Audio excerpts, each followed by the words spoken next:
So let me just tell you what's happening right now. Our first four bills are jointly assigned with the Economic Matters Committee, and we're expecting to see Delegates Chi, Valderrama, and Wyville to be sitting back there soon. Right, welcome back, Wyville. The first four bills are House Bill 842, Delegate Grist, then 930, Delegates Hill and Terraza, House Bill 968, Delegate Fisher, and House Bill 1089, Delegate Terraza. After that, we're going to have two bills that are jointly assigned with the Appropriations Committee, and at that point we'll be expecting Delegates Acevero, Stanco, and Ivy. And those two bills are House Bill 874, Delegate Stewart, and House Bill 1029, Delegate Solomon. There are three bills. Then after that, House Bill 892, Delegate Ivy, and Delegates Edelson, Watson, and Metzger will be back there hearing those. Then after that, House Bill 900, Delegate Kerr, and we will be joined by Delegates Shetty, McCaskill, and Heinbaugh, which would be nice because I don't know Delegate McCaskill, so that'll be nice. House Bill 1137, Delegate Mangione, and joining us from Ways and Means will be Wilkins, Miller, and Wu. And then the final bill of the afternoon will be House Bill 819, the Montgomery and Prince George's County delegations. And actually, this is a Montgomery County off-street parking requirement near mass transit station bill being presented by Delegate Moon. So let's begin with Delegate Grist. And you have nobody signed up to testify favorably, so we'll just, after you... I didn't mean to make it sound so negative, but we'll go straight to question and answer after your 4 minutes. No one in the world likes this bill except for me, Mr. Oh, Chairman. But I will in the end ask for you all to move favorably right now on the bill. Okay, Hit at the sounds end, if good. that's okay. Okay, let's get started. Thank you. All right. So there's a trend going across the country now and many of our ag-producing states where they're passing laws that will take a look at foreign-owned and also government purchases of agricultural land. And the reason why mainly is for both our food security and also our national security. And some of this, actually, I'll list the states now that have passed legislation in some form: North and South Dakota, Nebraska, Kansas, Oklahoma, Minnesota, Wisconsin, Iowa, Missouri, Mississippi, Indiana, Kentucky, South Carolina, and Pennsylvania. And just to give you a little bit of background, there are some federal requirements already in place for disclosure. So this would apply not only to foreign governments, but also foreign companies and foreign individuals, where they actually have, if there is a purchase of ag land in the United States, that they have to disclose that with the agricultural foreign investment, or they have to disclose that to the USDA through the Agricultural Foreign Investment Disclosure Act of 1978. So they've had to disclose these purchases for quite a while. And also, too, there is no U.S. state that has instituted an absolute prohibition on foreign ownership. And we certainly don't want to be the first state to do that in Maryland. And unfortunately, the way the bills are written, it was dropped sort of the last minute. And so the intent of the bill is to do just that. So we do have an amendment, but it's not actually showing up in the reprint. But certainly our intent is to only look at foreign governments, not foreign individuals, not foreign companies. The reason why I say that is because we already have many foreign companies, many foreign individuals who already own ag land. They already own ag businesses in Maryland. And in fact, in one circumstance not that long ago, there was a Korean company that actually bought one of our largest poultry integrators and completely bailed out. It was a good thing they did it. They completely bailed out. The local company saved a lot of jobs. We certainly don't want to discourage any foreign investment in our state whatsoever. So I do have an amendment that only would prohibit foreign governments from purchasing ag land in Maryland.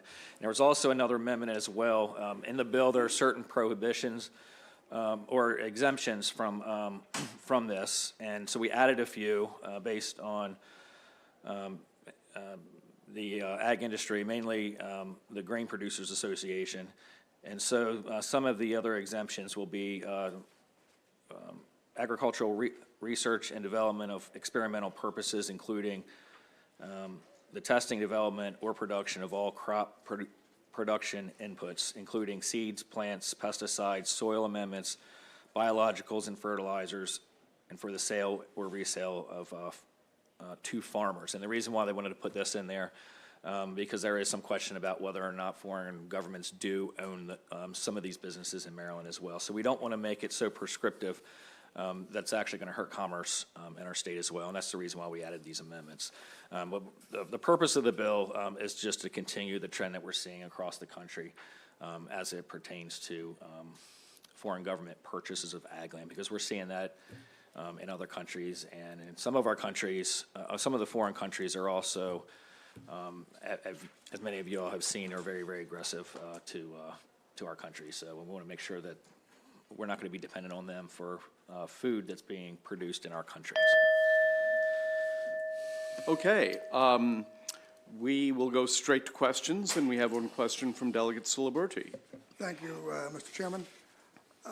Delegate Christ, it's my understanding that really one of the complaints is that the one countries, the CHICOMs, the Chinese communists, buying up land right in front of our nuke sites. That has to be prohibited. So where are we on that? I'm not exactly sure. I have not seen the news article on that. This is more of a, the purpose of the bill is more of a preventative measure. So certainly in situations like that, that we're going to be able to prevent that. The biggest thing is we want to ensure, our food security in our own country as best we possibly can. And we don't want to be, at the mercy of foreign countries, especially those who want to do harm to us. But you would agree buying up sites right near our nuke sites is... Oh, that sounds problematic. Okay. I agree. Okay, you get the understatement award there. Delegate Foley. Thank you, Mr. Chair. Thank you, Delegate, for being here. This is just prospective. It's not retroactive, right? So Correct. That is correct. So it starts October 1. Yes. Okay. Yep. And then my second question is, what about, does this cover, like if it were to be a joint venture between, say, if a U.S. citizen or company partnered with a foreign government, would that still be prohibited under this? Yeah, I don't know that under those circumstances that it's defined in the bill. Certainly we could amend it one way or another. We could do that. I think the intent of this legislation would not to allow folks to even partner with, say the Russian government or the Chinese government at this point. I think that we should probably do our very best to ensure that those countries aren't at all involved in owning any of our food producing Okay, companies. thank you. Thank you very much, Mr. Chair. My question follows on Delegate Foley's question about, since it's not what's in the bill, and I really want to understand what your intention is. If it's a foreign government, a partnership, or if there are domestic investors, if they're partnering with an American company to do something, and all of that. I mean, really, what are you trying to get? Is it just the foreign government itself? If they wholly own or operate the entity that is purchasing the property, is that what you're talking about? That's correct. So it wouldn't necessarily include anybody that was like in a partnership with an American company or an American individual. That's correct, unless it's a foreign government, yeah. And I know there is also some confusion, especially with some of the other communist governments, where oftentimes there's some gray area between private ownership and ownership by the government as well. I'm not sure if that's It's kind of where you're, Yeah, well, I am, and I'm also kind of thinking that, for instance, if, this only applies to agriculture, it doesn't apply to anything else, right? that's correct. Okay, because we've seen other foreign companies that want to invest in other kinds of technology in Maryland and in the United States, and you're not interested in going after that? That's correct. It's just agriculture. Okay. It's just food security is what we're trying to address here. And like I said, Maryland's not the only state to do it. There are, looks like mostly 12 or 15 other states, and those states are actually in the Corn Belt where their number one industry is agriculture. Okay, so you're not interested in the Japanese government underwriting a magnetic levitation train in Maryland? Nope, Thank you. not at all. Fortunately, the Japanese Navy is working with us now, so. I actually have a question touching upon that gray area that you were discussing. It's my understanding that in the People's Republic of China, that there are a lot of companies that may not be owned by the government, but they might be owned by generals in the People's Liberation Army and by high government officials. I mean, does that, in your mind, count as government ownership? In my mind, I would say that it is, but it's not defined in this bill. That's something certainly that we would have to probably define, actually, before Okay. we move forward with it, yeah. Okay, I don't see any more questions. Thanks. Let me call up the two witnesses who are signed up virtually and in opposition, William O'Connell and Paul Aiken. Let's start with William O'Connell. Is O'Connell there? And there he is. Oh, Bill, right, okay. So you've got 2 minutes. Were you objecting to would the amendment that the sponsor is offering cause you to go neutral on the bill? No, because it doesn't address the real problems with the bill. Okay, well, let me let you just testify then, rather than, yeah, go ahead. So I am the legislative liaison for the Real Property Section Council of the Maryland State Bar. The two problems with this bill are, one, it seeks to void title. That is a bad idea. And number two, it has no enforcement mechanism. So it's true that there are, laws similar to this have been around for a long time, but none of them seek to void the title. And, Minnesota, North Dakota, Pennsylvania, Missouri, they all have statutes, but none of them void the title. Instead, they move the title forward. And they have a mechanism in which to divest or have a forfeiture proceeding against the entity that wasn't allowed to buy the real property.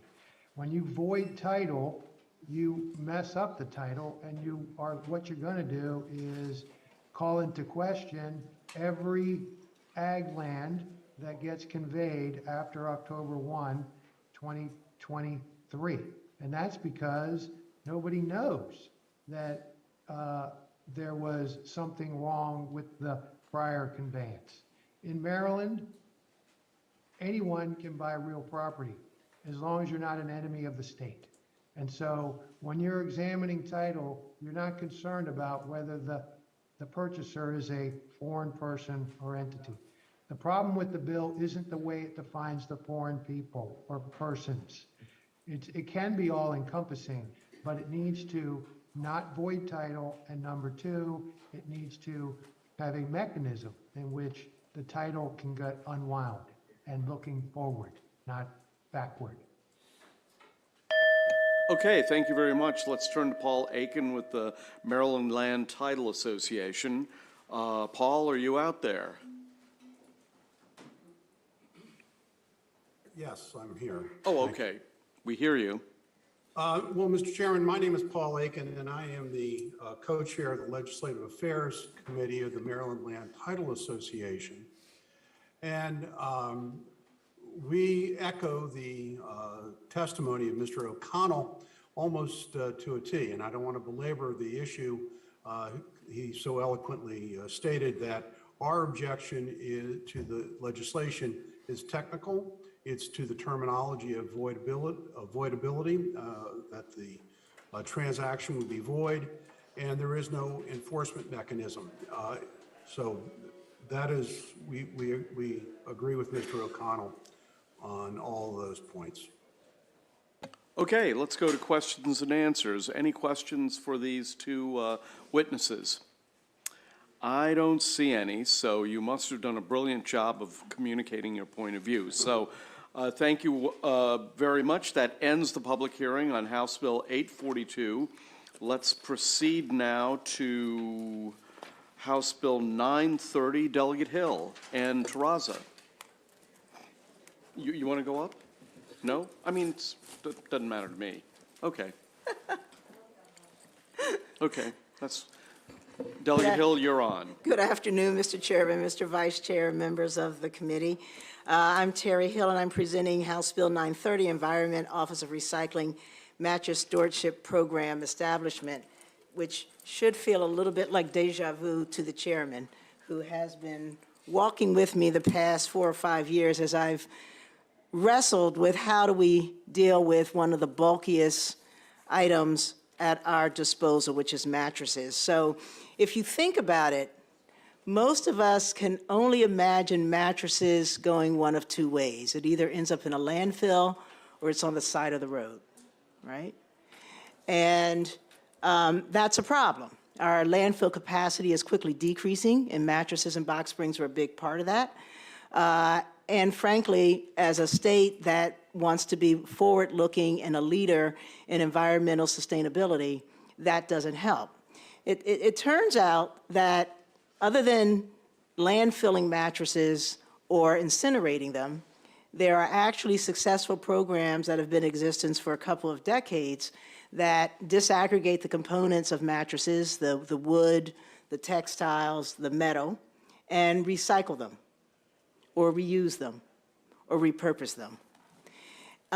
But however we do it, there are also programs that have been developed in the past 10 years, including those that are run by the industry itself, that seek to dispose of mattresses in a more environmentally sustainable way.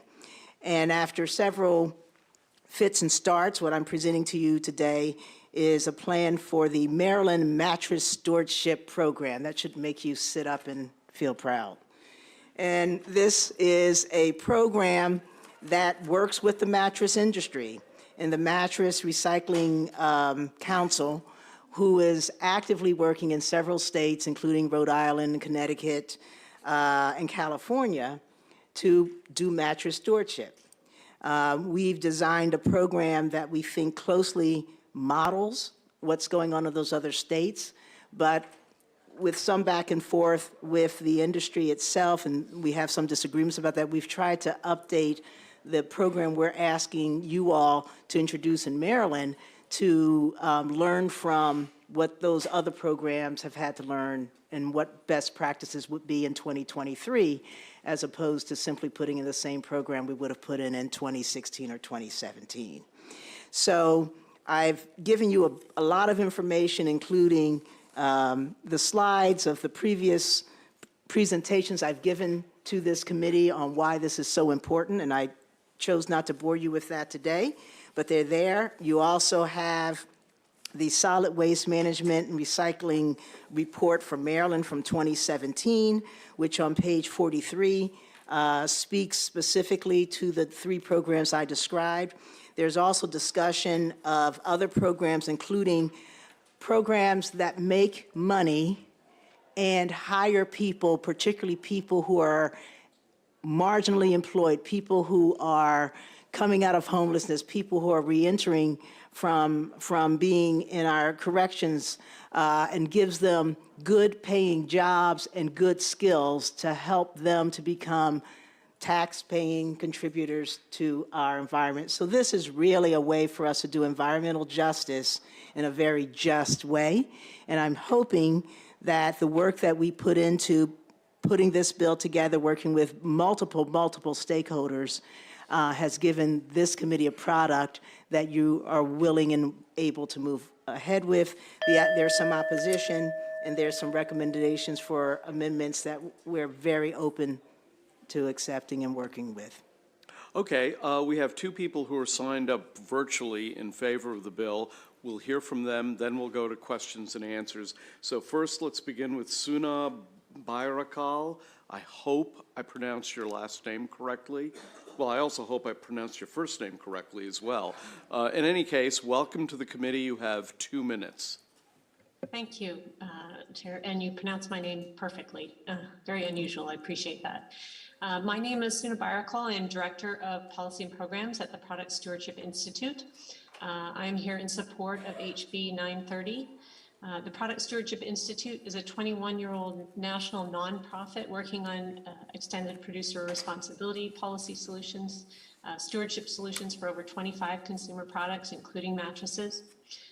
With input from governments and the mattress industry, PSI mediated the mattress EPR model that passed in Connecticut, Rhode Island, and California. The Delegate Hill just mentioned. These laws passed in 2013. These three programs together have collected more than 10 million mattresses, increased collection convenience for mattress recycling, and saved landfill space.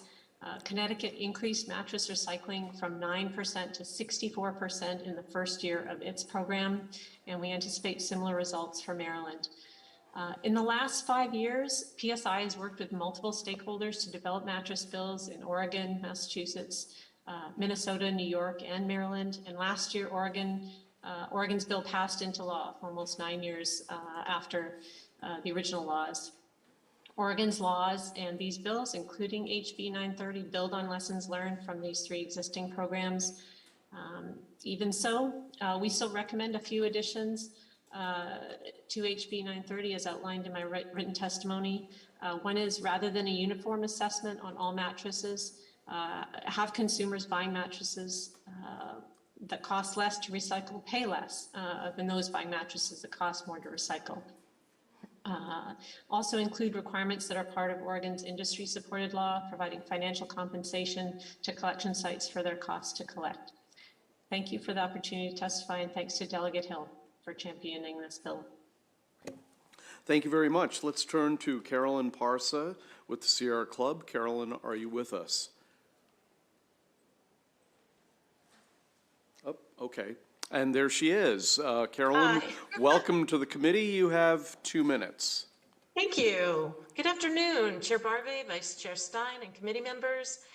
I am Carolyn Parsa, here representing over 70,000 members and supporters of the Maryland Sierra Club.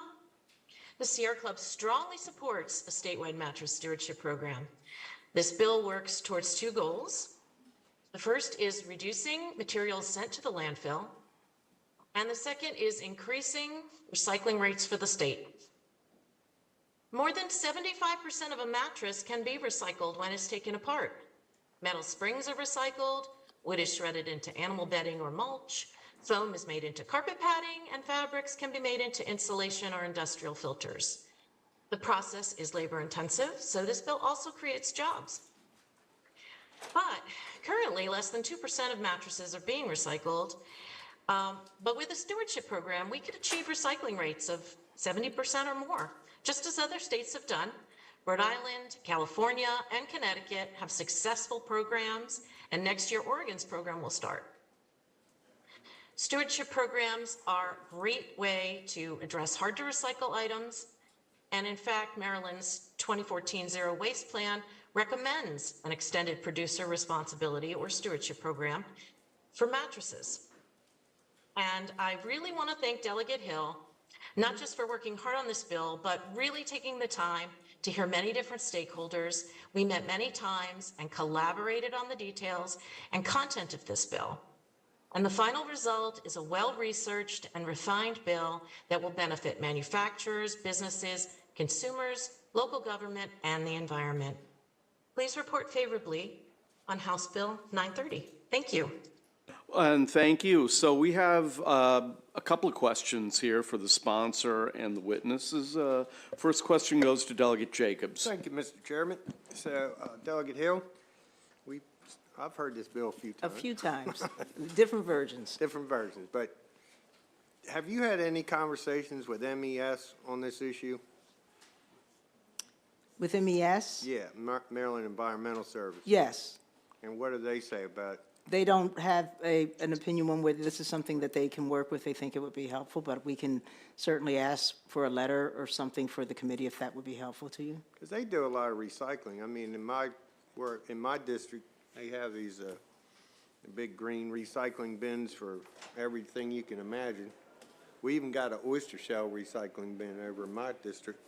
But I was just curious, is because they're kind of the default recycler, according to the briefings that we've had here, I was just wondering if there was maybe something they could create that people could bring their mattresses in and put them in one of those units, you know, and Well, we do have that, and there's actually testimony from, let me see where it is, the Department of the Environment.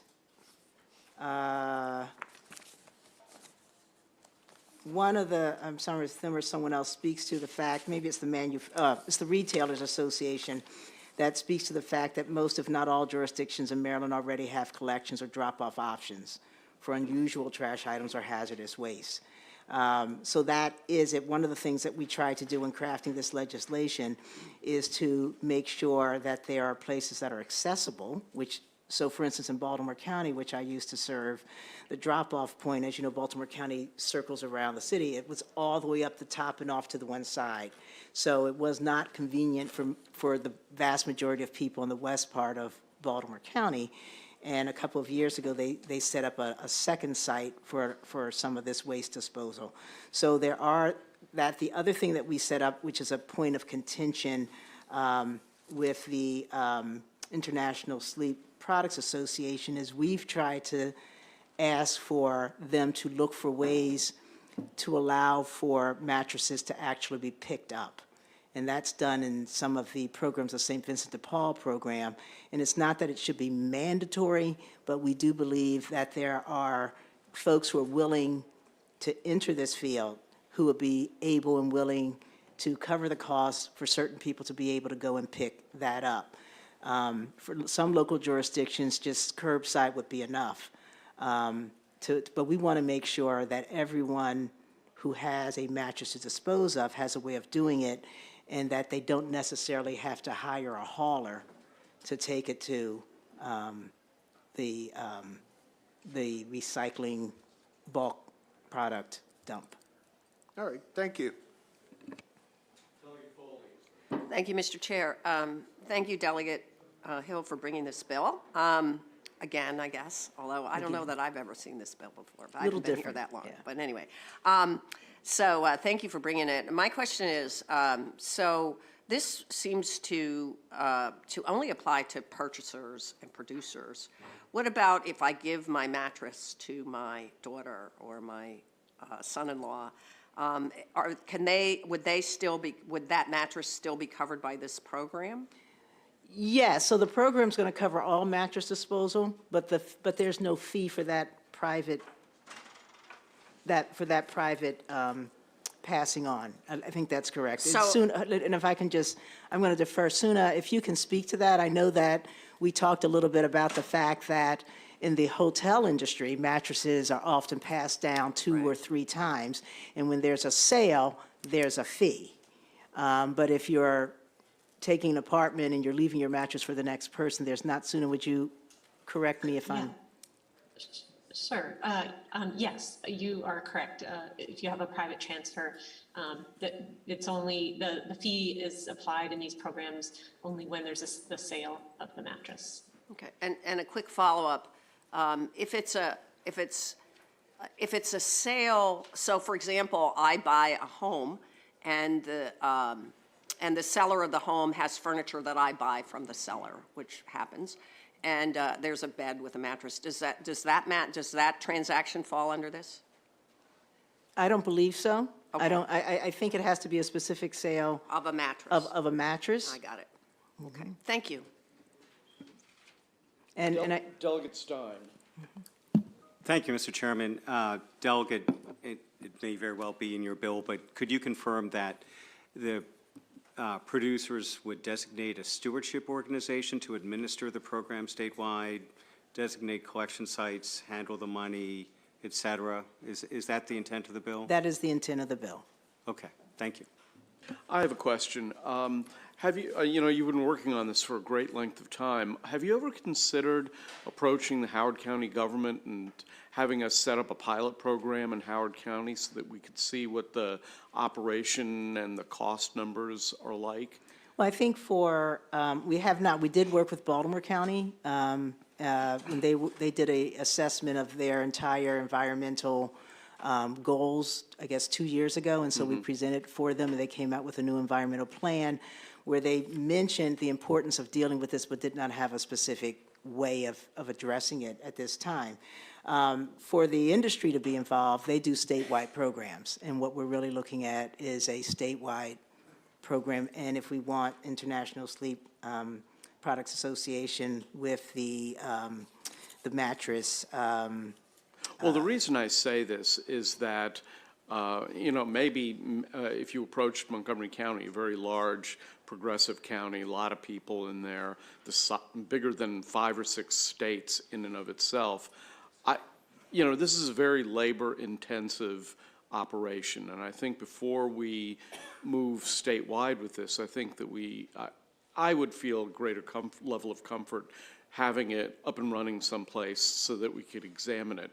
It's just a thought. Right, well, I mean, the bill becomes your bill, right? It's the committee's bill, and if you choose to start a pilot, but I think that some of the issues that are raised about, for instance, why the industry would like our bill to more closely resemble that of neighboring bills has to do with where you take things and the ability to move around. So, for instance, Ocean City has a huge number of mattresses. They've got a lot of hotels. And so, they hold on to those mattresses for 2-3 years, and then they're sold to the lesser lines and the lesser lines and the lesser lines. So what they would need to do with mattresses, and whether they'd be able to handle it or be able to pass those on to a neighboring jurisdiction. So this allows for the mattresses to be collected in a way that distributes and allows more balance. But I don't know if, again, Suna has the experience. I would defer to her. How does piloting in a small jurisdiction of a state work against, as a way of assessing whether this, I mean, it's been piloted in multiple states, but if there's a need to pilot it in Maryland on a small scale, do you have any comments about that, Suna? Yeah, so I would say that one of the key aspects of the bill and of also the EPR laws that already exist in California, Connecticut, and Rhode Island is that there is sustainable funding provided to pay for that recycling and transportation and collection of the materials. If you do a pilot, the funding, I'm not sure where the funding will come from, but I think, to Delegate Hill's point, these programs have been successful in Connecticut, Rhode Island, and California in statewide scenarios, and I think, I guess I'm not sure that the necessity to do a pilot. And I would also say we'd have to change the model from a point of sale fee collection to a tipping model, which has, it's just a different structure, because if. Well, why would you have to change the structure? I Well, mean, because Montgomery people don't- County has 1.1 million people. Yeah, and- but they don't necessarily buy their mattresses in Montgomery County. So if you're going to support it through the purchase fee. I mean, I would bet that 90% of the mattresses purchased in Montgomery County that are owned in Montgomery County are purchased in Montgomery County. I mean, I've never gone outside of Montgomery County to buy a mattress. Amazon, but. Oh, okay, well. So, Although but I- again, it's the committee's bill. And so if that's the only way that we can move forward, I mean, we've tried carrots, we've tried sticks, we've tried encouraging, we've tried educating, we've tried a lot of things to try and get something mean, done. the And re- all that's happened is our capacity, landfill capacity has continued to go down. Well, in the case of the paint stewardship bill, the paint industry actually was behind it. And there was a degree of buy-in from the business community that made the whole thing a very compelling thing for us. But anyways, one more question from Delegate Jacobs, and then we'll All right, conclude. this is actually a question from Delegate Weibel, who was called off to a bill hearing, so he asked me to ask. Put the fake mustache on. Wait a minute. Well, let me say. His question was, what is the mattress stewardship charge per mattress? What would that be? Usually it'll be about $9 or $10 if we take the, judging by what the others, and again, if you look on page 43 of the report of the state, that was what the charge was in $9 to $10 at that time. It may be, we've had some inflation, it might be up now. Do you have an idea, Suna, in Oregon, as they're rolling out their program this year, what their fee looks like? Yeah, so at this point, they are not at the point where they've established the fee yet. I think once the program plan is put together, which is due October 1st, 2023, I think they'll have a better idea of the fee. But the fee, I'm sorry, I don't have the hard numbers at my fingertips, but it's around $10.50 in California, and in Connecticut, I think it's around $11, maybe $11.75, and then Rhode Island is $16. Thank you. And the fee is designed to simply cover the cost of the program and reserves, et cetera. And then, so there's some initial money that goes in, and then it makes up its own. Okay. Well, there appear to be no further questions, so thank you very much. That concludes the public hearing on House Bill 930. Let's turn to House Bill 968. Delegate Fisher. Welcome back to the committee.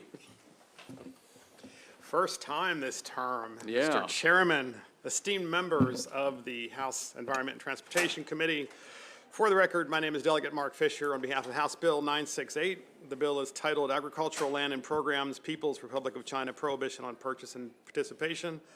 The bill prohibits a non-resident alien who is a citizen of the PRC, a commercial enterprise or business incorporated in the People's Republic of China, or an individual employed by or associated with the government of the PRC from purchasing land in the state, raising livestock that is located in the state, participating in the state agricultural programs that are unrelated to regulatory requirements for food and state safety.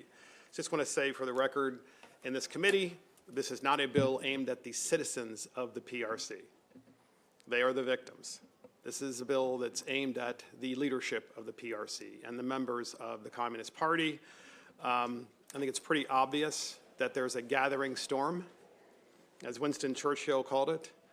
Most of us in the legislature have friends that work for the Pentagon or other agencies, and a very dear friend of mine who's in the Pentagon has told me repeatedly, as we've also heard from the Joint Chiefs, that over the course of the next 3 years, it's probably the most dangerous period in world history, let alone American history, for a whole variety of reasons.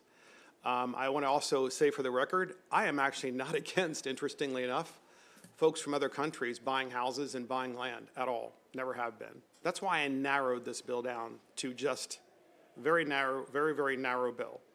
I do have a colleague that had a bill here earlier.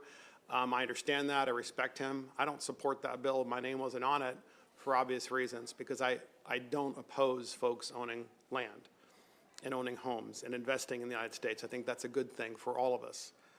This is limited to this one organization and the members of the organization for all the obvious reasons, not the least of which the concerns are with the food supply and many other things. So remember, the United States government and the citizens of Maryland who are farmers can still export food to the PRC. That's perfectly allowed. I'm not, that's not my purview. We don't want to see people starve. This is really about security given the gathering storm. And with that, I'd be happy to answer any questions. We have another individual, Will Zwart, who has signed up to testify in favor of your bill. Mr. Zwart, are you out there? Ah, and there you are. Okay, come on up. Come on up, sit down, and you will have 2 minutes. All right. Is this my mic here, or do you want me to just shout at you? Okay, thank you.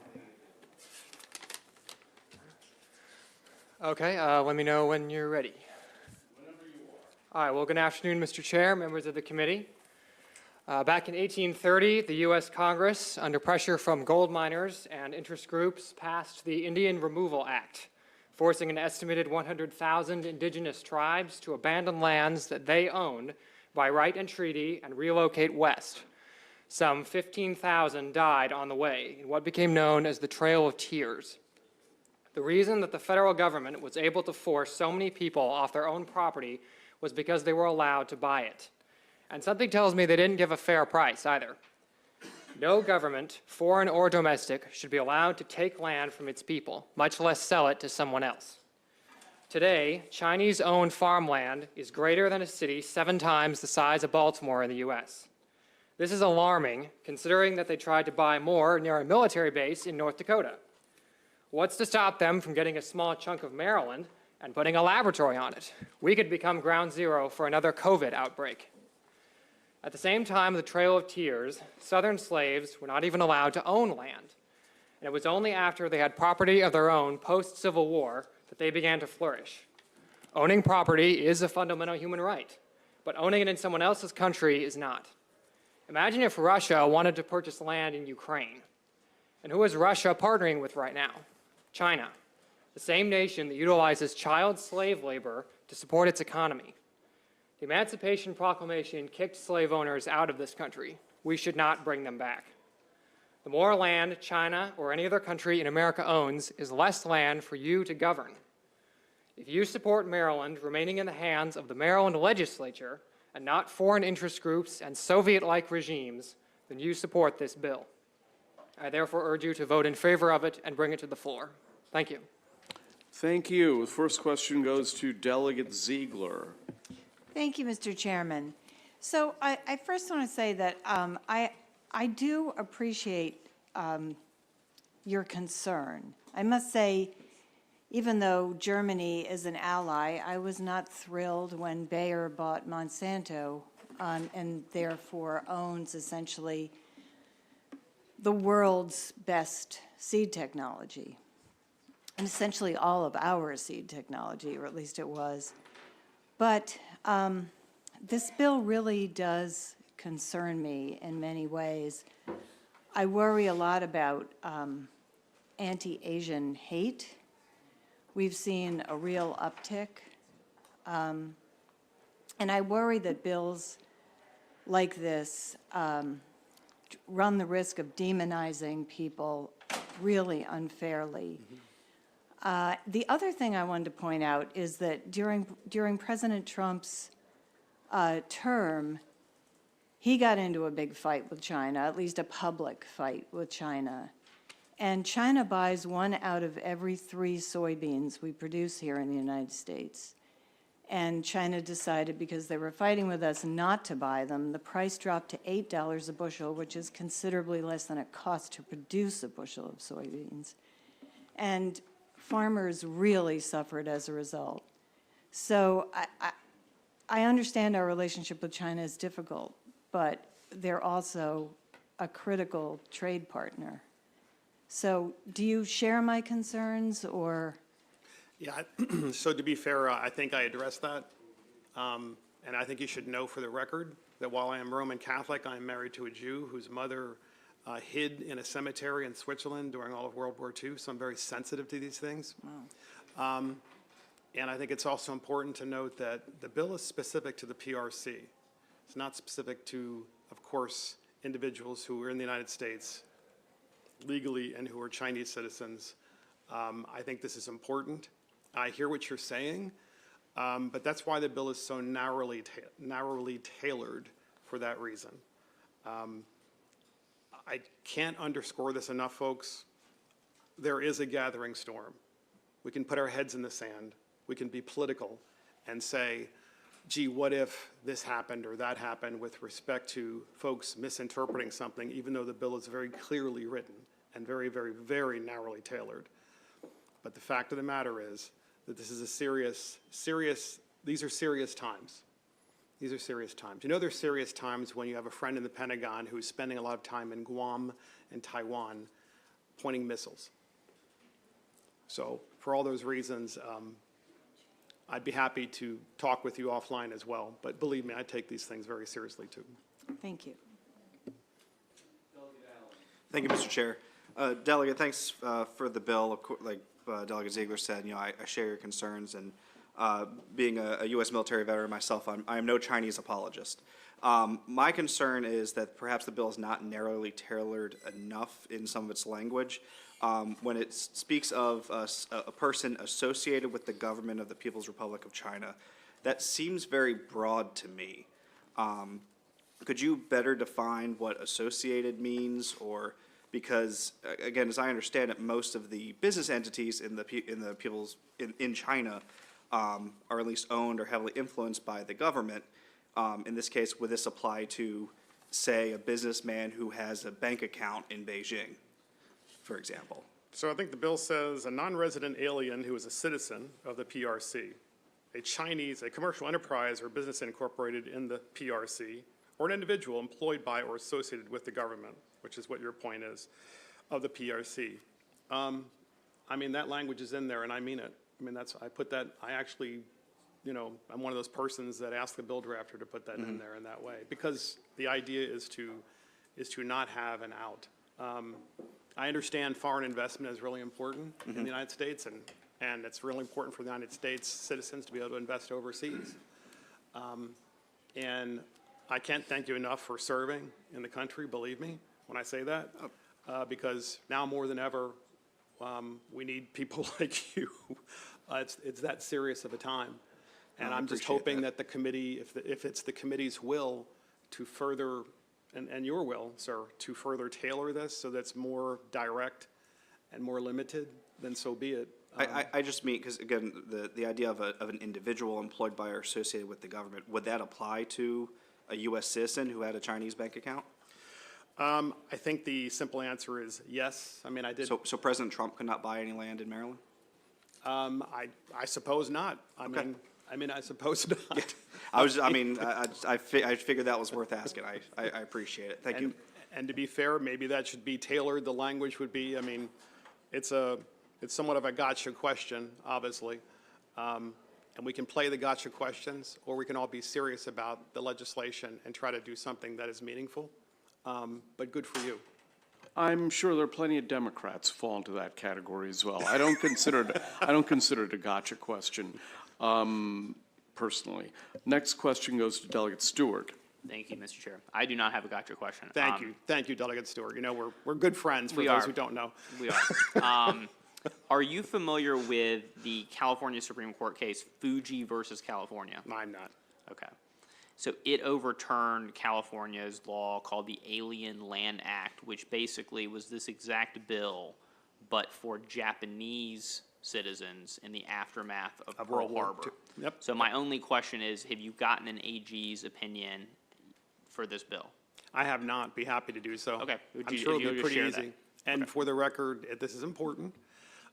During FDR's administration, obviously there was a rounding up of Japanese citizens. These were individuals who were citizens of the United States, and obviously that was incredibly wrong.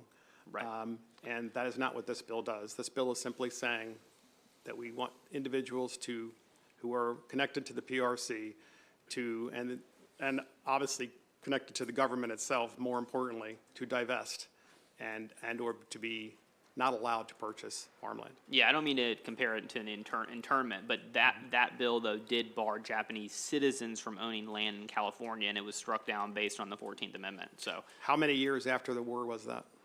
The case came out in 52. Yeah, so that's, as you would expect, because as you know, sometimes court systems work solely intentionally, to give the elected officials time to try to get through difficult times, such as wars. Yeah, fair. So it's not just laziness. That's actually what happened. Yeah, it's like what happened in Korematsu, which ruled the internment was unconstitutional. It happened several years later. But yeah, if you do get an AG opinion, I'd be curious to see it. I actually really appreciate it. It's a really great question. And Delegate Foley. Thank you, Mr. Chair. Delegate, we also have pretty big problem with Russia at the moment. Would you be amenable to expanding this bill to include the same group of people connected to Russia? I don't see why not. Why? I mean, obviously, there's an alliance between Russia and China. The alliance is pretty clear and it's pretty obvious. We all know that Russia has invaded the Ukraine. It's not the first time, by the way. For all of you who love history, and I'm one of them, there was a thing called the Holodomor, where millions of people starved in the breadbasket of Europe, which was the Ukraine, because the Russian communists came in and occupied the country, collectivized the land, and stole the food and destroyed the farms. The stories were the people actually were walking on the street, just collapsing and dying at that second. That's how awful it was. A very, very underreported story. So the answer to your question is absolutely. Okay, thank you. And you kept making reference to a gathering storm. Could you elaborate on that a little bit? Sure. That's after Winston Churchill's book, The Gathering Storm, the storm that was gathering right before World War II. Well, I meant in the context, you and the witness. This is exactly what I mean. There's a gathering storm right now in the world. A gathering storm between China and the United States. Toward war? Is that what you mean? I think that's very clear. I think it's already happening, quite frankly. There's Okay. a cyber war going on. There's an economic war going on. There is a transfer of technology war going on. There is a war going on, believe me. It's quite real. Okay, thank you. There appear to be no further questions. Thank you very much. Mr. Chairman, I appreciate you letting me be here and talk about this very sensitive subject. Oh, I'm required by law to do that. Great answer. No, it's perfect. It's my pleasure, of course. Take care, and we will now turn our attention to House Bill 1089. Delegate Terraza. And I believe that, again, we have Chi, Valderrama, and Wyvil. Oh, we have Chi and Wyvil.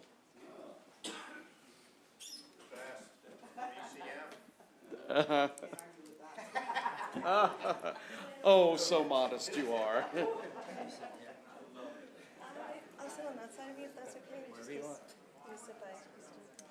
Yeah, if I could, Mr. Chairman, if I could bring a few people up with me. Pardon me? Do you mind if I bring a few people up with me? No, of course. Please feel free. Because you're going next. All right. We have you 4 minutes, and the other delegate whose name escapes me 2 minutes. Edelson. What's that? Edelson. Okay. I know, did you touch that? No. Delegate Fisher did. Oh, I believe Delegate Fisher turned the mic off. Wasn't me. All right. Okay, go ahead. Okay, thank you, Mr. Chairman, and Vice Chair, and esteemed members of the Environment and Transportation Committee. For the record, I'm Delegate Jen Terrassa, and with me is Delegate Mark Edelson, visiting us from Appropriations, right? Thank you for this opportunity to present 1089, which establishes the Maryland Beverage Container Recycling Refund and Litter Reduction Program, otherwise known as a bottle bill. This program requires the collection of small deposits of 10 or 15 cents when a beverage is sold, which is then returned to the customer when the bottle is returned. 5.2 billion beverage containers are sold annually in Maryland, and it says million in the fiscal note, but that's incorrect. It's 5.2 billion, and only 1.2 billion are recycled. That leaves 4 billion left in landfills, the environment, or incinerated. The impact on the environment is clear, from obvious things like litter and plastic pollution to increased greenhouse gas emissions and wasted energy resources from producing virgin plastic. With respect to glass, we know that it takes less energy to reuse glass than it does to produce new glass. The good news is we know what to do to dramatically increase recycling.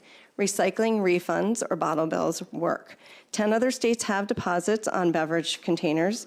Connecticut, Massachusetts, Hawaii, New York, Iowa, California, Vermont, Maine, Oregon, and Michigan. And according to the Container Recycling Institute's 2022 analysis of the 2019 data they have there, these states reach 59 to 91% recycling rates of beverage containers, while Maryland is only their rate is only 23%. And you can see that in the shortest line there. That's Maryland. The others are the ones with the bottle bills. More specifically, comparing bottle bill states to non-bottle bill states, all of them. For aluminum cans, bottle bill states average about 77% of aluminum can recycling versus 41% non-bottle bill states. For PET bottles, it's 62% for bottle bill states, 13% for non-bottle bill states, and glass is 63% in bottle bill states and only 12 in non-bottle bill states. So our bill sets the following targets. By December 31st, 2026, 70% of beverage containers sold in the state will be recovered and 65% will be recycled. And by December 31st, 2029, 90% of beverage containers sold in the state will be recovered and 85% recycled. Here's what we believe we can accomplish with this. Reduce litter and plastic pollution, reduce landfilling and incineration, lower cost incurred by local governments for processing, collection, recycling, and disposal of beverages, reduce greenhouse gases, improve water quality, use less energy, and would result in the collection of almost 9,000 tons of aluminum, 3,000 tons of PET and HDPE, and 90,000 tons of glass. Which will provide high-quality food-grade material for packaging made from recycled content. As a side note, this bill works in conjunction with my post-consumer recycled material as complementary because it will provide the food-grade packaging. This will also stimulate the markets and create local jobs, and ultimately the bill will increase investment in refillable and reusable containers. We know this works. We have looked at other states and what they've done. Please look at today's Washington Post. They discussed a recent study that found that there are 170 trillion pieces of plastic in the ocean. That's over 21,000 per person on Earth. They label this plastic smog, and they say roughly 2.4 metric tons is doubling every six years. So we can and must do this, and now I'm going to hand it over to Mark Edelson, who's going to talk about more details and tell us how the program works. Okay, Delegate, good to see you. You've got 2 minutes. Thank you. Good afternoon, Chair Barve, Vice Chair Stein, and esteemed members of the committee. As mentioned, I'm Delegate Mark Edelson. My district, District 46, encompasses Baltimore City's shoreline. The harbor is a central part of the district and serves as the defining feature of many of our communities. I see the massive amounts of litter that accumulate in our beautiful harbor every day, and from the start of my campaign, I've been committed to changing that. A recycling refund program will drastically reduce the amount of litter and significantly increase recycling rates across the state. The basic idea is that when a consumer purchases a bottle or a can that has a beverage in it, they pay a deposit on the bottle depending on the size of the container. After they drink the beverage, the consumer returns the container to a designated collection site and collects a refund of their deposit. There are a variety of collection options, including reverse vending machines, bag drops, and redemption facilities. Once the bottle is dropped off, the bottle's barcode, also called a UPC, is read, and the bottle is categorized as redeemable or not. If redeemable, the consumer is given the option of cash or a receipt for the refund. It is as simple as that. You purchase the beverage, you borrow the container, and you get your deposit back when you redeem the container. Convenience and accessibility are the priority.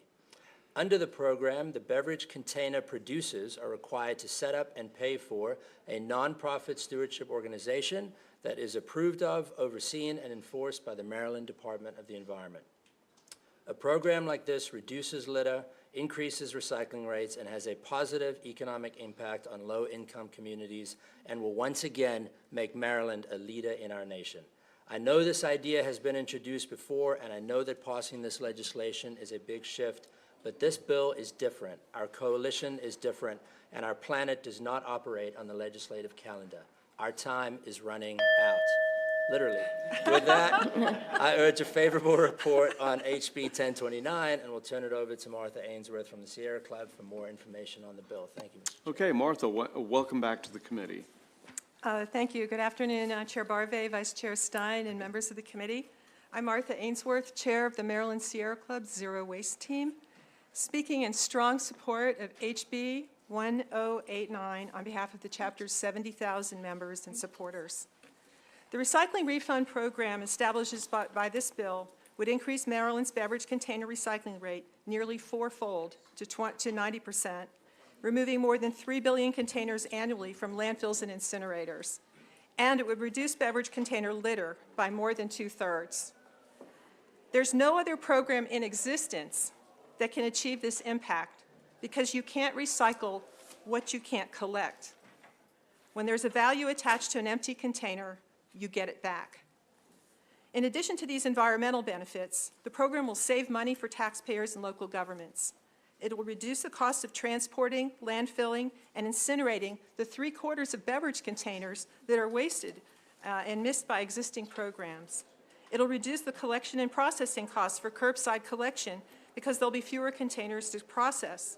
It'll reduce the amount of litter to be collected, and it'll divert glass containers from single-stream recycling operations, reducing contamination. Studies of more than 30 local governments worldwide found that in the context of overall waste management systems, deposit programs reduce their costs. However, should a local jurisdiction in Maryland experience a net loss in their waste management program attributable to this bill, it will receive transitional compensation during the first years of the program. Beyond that, local governments will be able to operate their own redemption centers for the public and receive a handling fee for each container collected. In deposit states, deposit and curbside programs complement each other to maximize recycling by capturing containers for beverages consumed away from home in addition to at home. The Sierra Club respectfully requests a favorable report on HB 1089. Thank you. Okay, thank you. Who would like to go next? I think that's me. Okay. Hello, Mr. Chair and members of the committee. Thank you for your time. My name is Chelsea Ansbach. I am the Communications Manager with the Waterfront Partnership of Baltimore. The Waterfront Partnership submits this testimony in support of HB 1089. We are a business improvement district responsible for maintaining, improving, and protecting Baltimore's Inner Harbor. We represent major businesses and developers located along the Baltimore waterfront. In 2009, we set a goal in partnership with Baltimore City to have a swimmable and fishable Baltimore Harbor. To that end, we have supported the implementation of the stormwater management fee, installed 4 of the world's first solar-powered water wheel trash interceptors, and advocated for the City Council proposals aimed at reducing litter in our neighborhoods and streams. We do this because it is good for the environment, but also because it is good for business.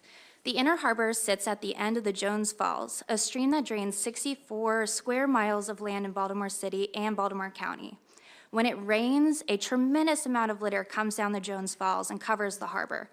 That is why in May of 2014, we installed the world's first solar-powered water wheel trash interceptor, Mr. Trash Wheel. Since then, we have added 3 more trash wheels at other watershed outlets around Baltimore Harbor. Over the last 9 years, our googly-eyed friends have picked up 1,800,000 plastic bottles. The businesses that make up Waterfront Partnership pay us to collect this litter, but they would rather be spent their money on events, landscaping, and activations like the Inner Harbor Ice Rink. The bill would simultaneously save businesses money and increase the revenue around the harbor, because our harbor that is clean and healthy is a harbor that people want to visit. We respectfully ask for a favorable report on HB 1089. Thank you so much for your time. Thank you. Christopher? Thank you, Mr. Chair and members of the committee. My name is Christopher E. Williams. I'm the president of the Anacostia Watershed Society. I'm testifying today on behalf of 10,000 members, supporters, and volunteers of AWS in Prince George's and Montgomery Counties, Maryland, and in the District of Columbia. Of all the trash collected in our AWS trash traps, which are designed to intercept trash floating into the river, plastic bottles and metal cans make up by volume an average of 42%, and on some days as high as 80%. This trash fouls wildlife habitat, interfering with foraging, feeding, and other behaviors. As the plastic trash decomposes, it breaks down into microplastics that persist in the environment for many years. Studies on the impact of microplastics on fish and mussel species have found damaged digestive and reproductive systems and an increased chance of mortality. And microplastics are increasingly found in humans. In addition, plastic bottles and other trash foul natural areas important to people. There's a growing body of evidence that access to urban green spaces is vitally important to our mental, physical, and social and emotional health. And visible litter like plastic bottles makes the environment less inviting and reduces these benefits. Massachusetts has a recycling refunding program similar to that proposed in HB 1089. In that program, containers holding carbonated drinks and mineral water are eligible to be returned. Beverage market share data shows that those deposit-eligible containers make up 76% of sales.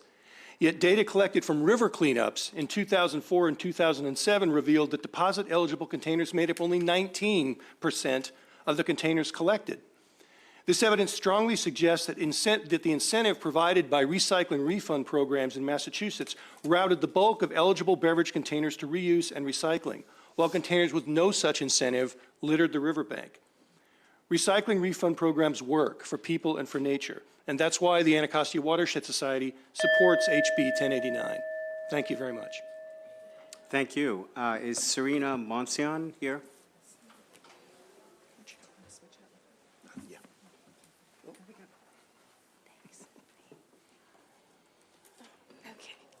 Hello. So yes, my name is Serena Monsian. I'm here with Potomac Riverkeeper Network. We are a member-supported organization that protects the public's right to clean water in the Potomac watershed.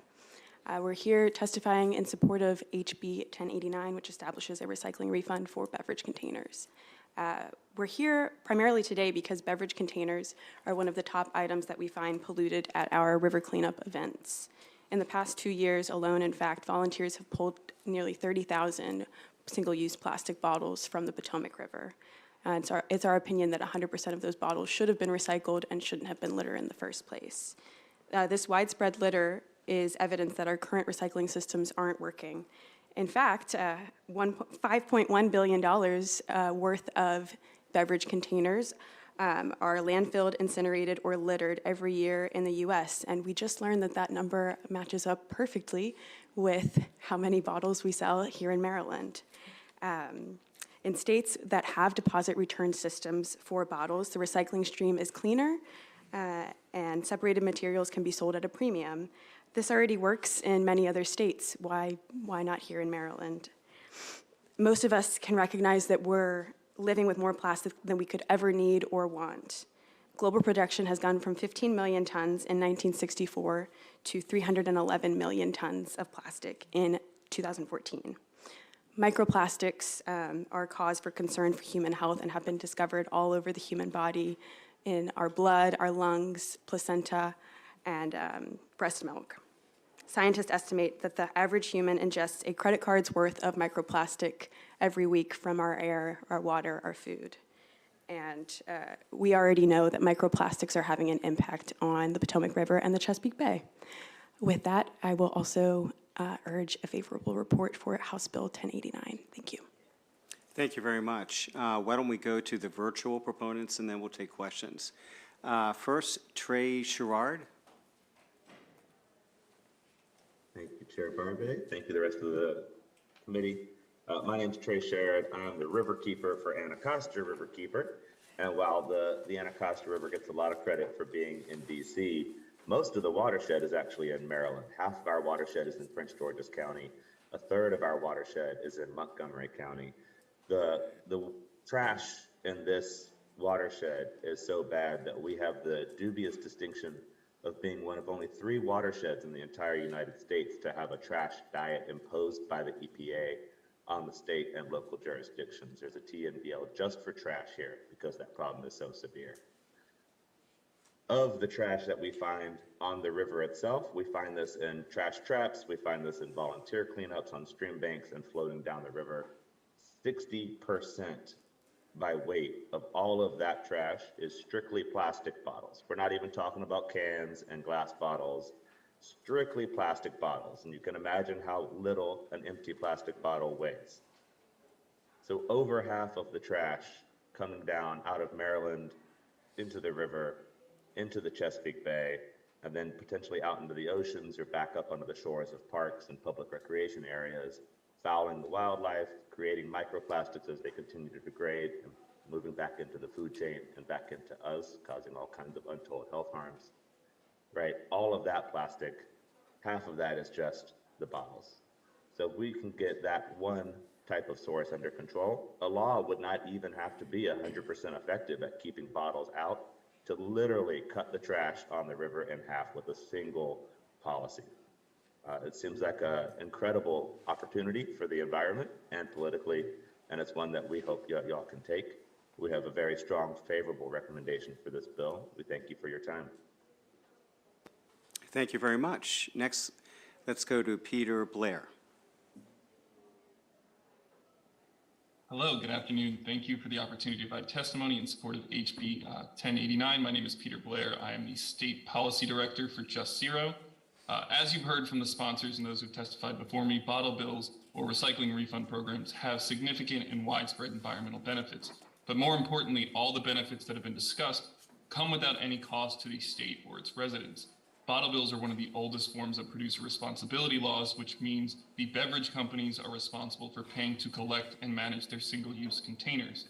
I'm extremely excited about this bill, not just because it could make Maryland the 11th state in the U.S. to have a bottle bill program, but because this program really has all the essential components that will set it up for long-term success. The 10 programs currently operating in the U.S. are outdated. They were passed 40 to 50 years ago and have not been meaningfully updated. As a result, even though they're working significantly better than the curbside recycling systems, they lack the requirements that are going to get you to a 90% collection and recycling rate. What this bill has done is it's looked at what the other states are doing, it has modernized it, and has set up what I think can be a best-in-class program. Additionally, I want to note that I know the legislature is considering an EPR for packaging proposal, which we fully support, but that program mistakenly also includes beverage containers. EPR for packaging proposals and bottle bills are both necessary to address the plastic pollution and solid waste crisis, but they are separate and distinct policies that you should keep separate from one another. If you include beverage containers in EPR for packaging, you're gonna lose all the litter reduction benefits that were just discussed.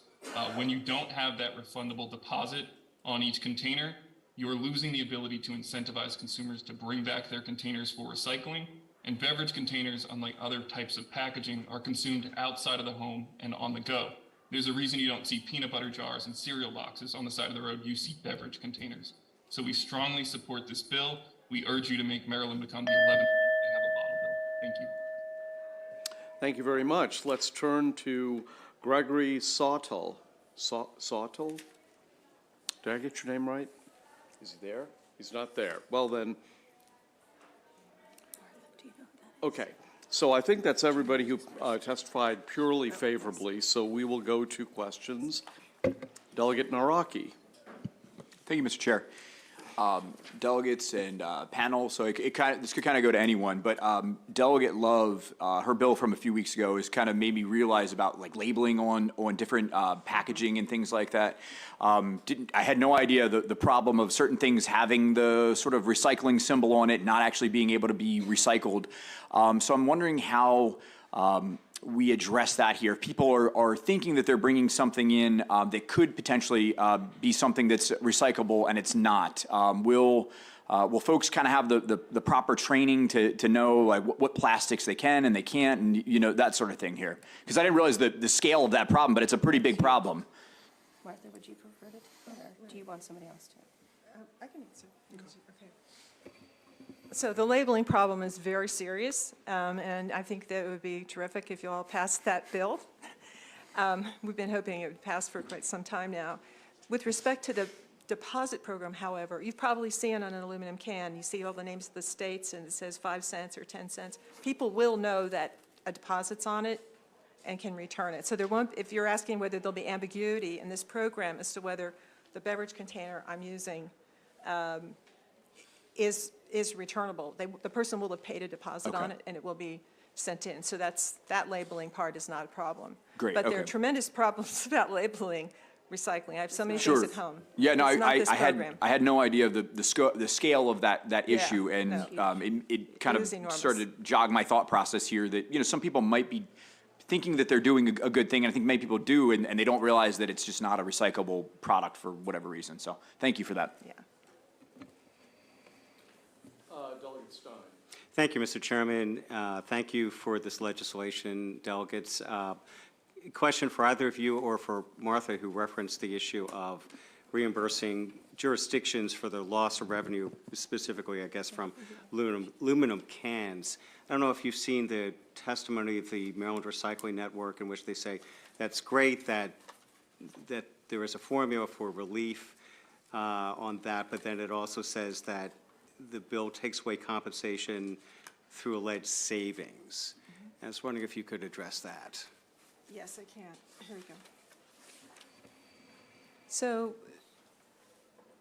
the focus of most of the discussion on the impact on local governments has been on the value of aluminum or PET sold. The objective of a recycling program is to divert from the landfill and the incinerator. And what we find here is 3/4 of the containers are not being diverted. This program is designed to get them back. When you look at the whole cost situation for the waste management system, the materials recycling facility is like one part of it, but the landfill and the incinerator are the other part. So right now, the local governments are paying to landfill the containers or to incinerate them or to try to pick them up. And a lot of the good people speaking here have done a lot of picking up of litter on their own. And that costs too. So it will divert some containers, a lot of beverage containers from the MRF, but there'll be less cost to process as well. There's a very interesting piece that we refer to in our written testimony put out by Reloop. They looked at studies of municipal recycling systems, waste management systems in local governments across the world. They found 33 of them and looked at the results. And for all of them, there were cost savings for local government. So this focus on like a couple commodities at the materials recycling facility is not taking into account. Now, in this bill, we still say that if you do all that math and you still have some kind of loss, then you can attribute it to the program and not some other cause. There will be relief in the short run. But we think that most municipalities are going to save money, save a lot of money, and they're going to have a lot less litter from this program. Okay, and Mr. Chairman, just one quick follow-up. And when you say the short run, is that 3 years that this relief would be provided under the bill? Is that right? It's 2 years. 2 years. Okay. Yeah. Okay, thank you. Thank you, Mr. Chairman, and thank you so much for bringing this bill. I just think it's so important. I wonder if you have information, anybody on this panel, either anecdotal or otherwise, about how the degree to which, excuse me, the use of reverse vending machines can alleviate some of the complaints in the testimony I was reading from retailers and from, I guess, an association of, I think it's like gas stations, service stations, and others saying, oh, we have such small space, we have such limited square footage, and this would be so burdensome to have, but the bill requires like dedicated space within that small space to hold on to these containers for however long. So I've seen these reverse vending machines in New York, where my daughter lives, but to what extent are they being used? Could that be helpful? So first, let me say we are sympathetic to the space issue. And we do have somebody who's coming up. They signed up just as info, who's going to talk about those reverse vending machines. But let me see, Martha, did you want to say anything else about it? Or? Well, fortunately, the technology has evolved. And I mean, in the old days, they were small mom and pop redemption centers. Then we got reverse vending machines, and now we even have a third option, which is like a bag drop, where there was a picture, I think, when you showed that, where you can put all your beverage containers into a bag in the program, and you get an account with your own barcode. And you stick it on the side of the bag, and you put it through the hatch, and a day later, you've got money credited to your account. So those are in parking lots. So there are a lot of options here, not necessarily in a store, it could be outside the store, it could be in a parking lot.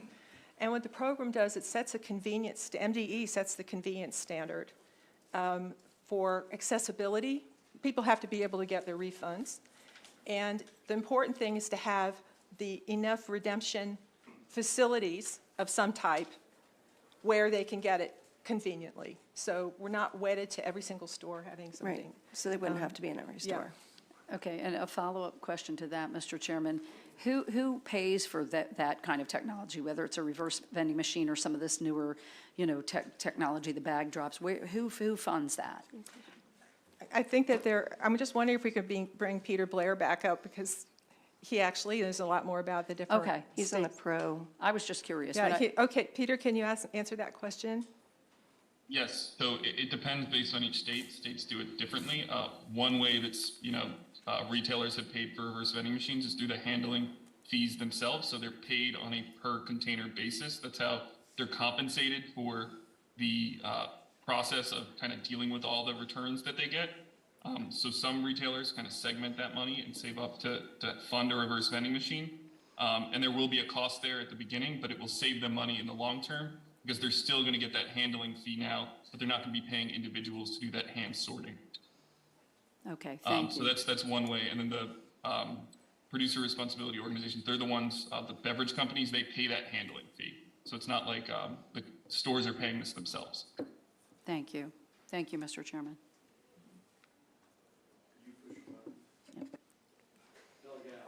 Thank you, Mr. Chair. Thank you, delegates, for this bill. My wife is originally from Michigan, and we lived there for several years. And when a program like this is in place, there's a massive cultural shift that happens towards people's attitudes regarding these recycling. I was just looking through the bill. I just had some questions about, really just one question. The 10 cent and 15 cent, I think it's for over 24 ounces.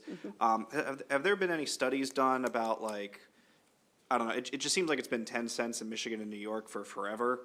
Has there been any studies to see, like, would 15 cents be better for the smaller bottles? Like, I'm just curious if there's been any look at that. So a lot of the states have 5 cents still, and because every time they want to raise the deposit, it has to go through the legislature again. Right. It's very, very difficult to get it raised. But Oregon raised it from 5 cents to 10 cents and had a huge increase. Because those older programs, they've been 5 cents for decades. Right. And going up to 10. And as you saw in the diagram that Delegate Edelson showed, I believe it's, I don't remember who it was, anyway, Michigan and Oregon now are up at 90% redemption with a 10-cent deposit. And this program, there's 10 cents for less than 24 ounces and 15 cents for bigger beverage containers. So we're confident that's like the sweet spot? I mean, nobody's talking really about starting any of these programs for less than a 10-cent deposit now. I wasn't worried about less. I just didn't know if we could get to 95 with 15 cents or something like that. So one of the features of the bill is that MDE would have the ability, if things start kind of going downhill and they know but everyone has access, but it's not enough, that they could actually, in the future, decide to raise it by another 5 cents. Got it. Okay. Yeah. Thank you. Thank you, Mr. Chairman. I guess I have a little bit of concern about the regressiveness of the tax if folks don't recycle. And I was wondering, and I apologize if this question has already been asked, I had to run to judiciary, but have there been any studies done on what is more cost effective, whether we have sorting facilities at our landfills or we try this per container approach? So, first of all, welcome back. And second of all, I would probably disagree with the characterization of this basically refund. Basically, you're depositing money when you take the bottle out and you're getting it back when you bring it back in. That's if they participate in the program. If they participate in the program, if they would like to get their money back, they will, right? I mean, I think most people do like to get their money back.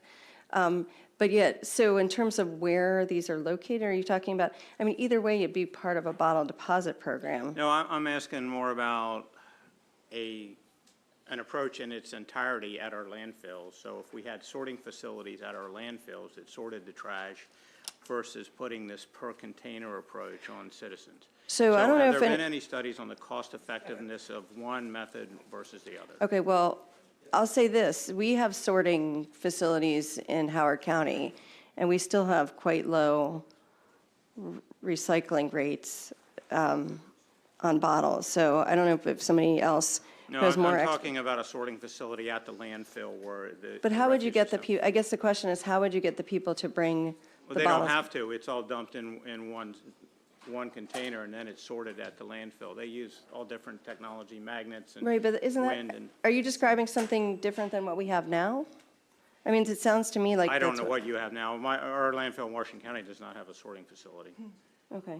I do believe that quite a I few. mean, there are different bins where you can drop stuff off, but again, it's voluntary and people have to participate in it. I'm talking about more, I used to be on the Board of County Commissioners, and we talked about it at the time where you would actually have a sorting facility where all the refuse is dumped in one location, and then you have different processes that sort that trash out into, whether it's paper, whether it's bottles, whether it's aluminum, and then it goes to different recycling streams from there. So I don't If know. I may. Yeah, go ahead. Sorry, I feel like I can answer your question. In terms of the studies, there have been numerous studies that show, for the effect you get, these high proven recycling rates, bottle bills are the best. They're the most proven effective recycling system. The program you're talking about of kind of this, let's throw everything together and try to separate it, there's a big problem with that because recycling is still a business. You need a clean stream of uncontaminated recycled material for someone to want to purchase it to manufacture it into something new. So when you include everything, first off, those sorting processes are never perfect. There's always going to be either material that was thrown in that shouldn't be there, which you now have to manually sort out, which comes at a labor cost. Or you have material that somehow makes it through the system and contaminates the load, which the person who's purchasing that now has to pay to dispose of it because that's not what they wanted. If I'm trying to recycle PET plastic and I get plastic film, if I get, shards of glass, that's a contaminated load for me. That's a cost to my business. So the benefit of the bottle bill is you have a guaranteed clean stream. Every container that's brought back, because it's segmented from all other waste, is going to be recycled. And in terms of the kind of aggressiveness of participation in the program, the benefits of the way that 1089 is set up is you have return to retail and convenience locations, which are going to be set up by the department, which makes sure people have access to bring their containers back, which shouldn't affect their day life. If you can go back to the retailer where you purchased a Gatorade bottle, you're probably going to be going grocery shopping at least once a week, maybe twice a week. So you're not making an additional stop. So it makes it very convenient for people to want to participate. Plus that economic incentive is there of the deposit. Okay, if you do have some of those studies available, I'd like to see them. Yes. Thank you. And I'm talking about the cost studies of. Yes. Okay, thank you. Thank you, Mr. Chairman. So, showing my age, years ago, I used to walk around with a wagon and pick up glass bottles. It was good for 2 cents and 5 cents. So a lot of you didn't even know about that. Then this movie called The Graduate came out, and the magic word was plastics. Plastics. Plastics. So we see a lot more plastics now than we do see glass. Yeah.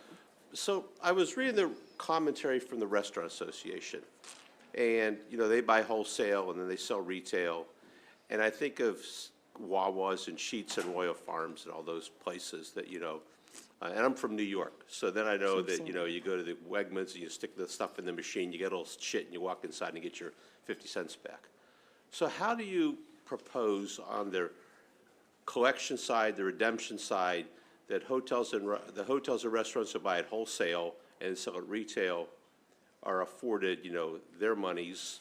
The little guy who owns the mom and pop store on the corner, who doesn't have room to collect, and then I'll guarantee you that Wawa, Sheetz, and Royal Farms aren't setting up recycling centers in their places either. So how do we find the intrinsic balance to make this kind of a thing work? Okay, good. Can answer that one. So there is a balance. I think we should distinguish between the retailers and what we call the on-premises, like restaurants. Okay, on-premises on-premises facilities where people are actually eating on the premises and they're not taking a beverage container home. Those restaurants would be, or they could be stadiums, places where people are going to consume them. The stadium or the restaurant will pay for the deposit when they get them. They will not pass it on to the customer. They will just collect all the beverage containers they have at the end when the people are finished eating and then send them back and get their deposit back. That's the way that one works. For the small retailers, there is a point. Can every very small retailer fit something in? And is it really necessary? And that's the reason why in the stewardship plans that these organizations are supposed to put together, they're supposed to look at the geography and figure out how they can deliver this in an efficient way, but that makes it convenient for people to bring them back. And sometimes that might be, in a strip mall, a bag drop in the middle for one that serves multiple ones, but that has to be figured out in the stewardship plan and approved by MDE. So in that case, you brought a good point up. So when I go to Camden Yards or MS Stadium Authority or University of Maryland that now serves alcohol in all their games, have you talked to them about how they're going to try to do something like this? Not personally. No, we haven't personally Okay, talked thank to you. them. But, just from a logical standpoint, having recycle bins next to your trash can would allow for people to put those right back in, just like we do anywhere, just like anybody else would. Okay, let's proceed to the people who were signed up favorable with amendments. And that's 3 people, Michael Smaha, Delphine Dehaan, Coker, and Scott DeFeef.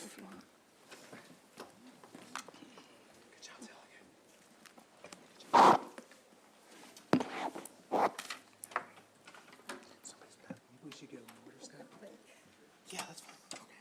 Whichever. Delphine, let's put you in the middle here, and I can start over here.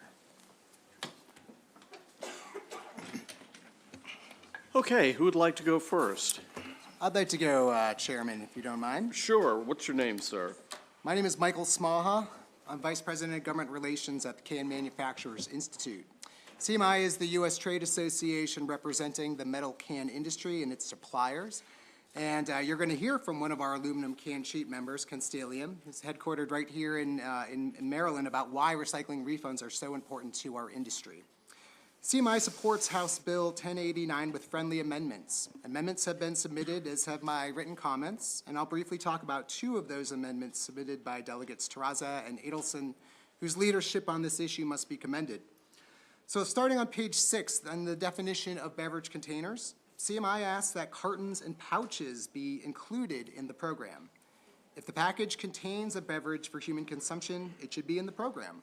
This avoids consumer confusion about what beverage products are redeemable and creates a level playing field between all packaging types when it comes to consumer choice.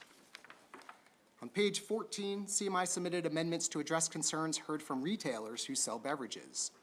Retail establishments have an important role to play in providing on-site redemption options to make it easy for consumers to get their refunds back.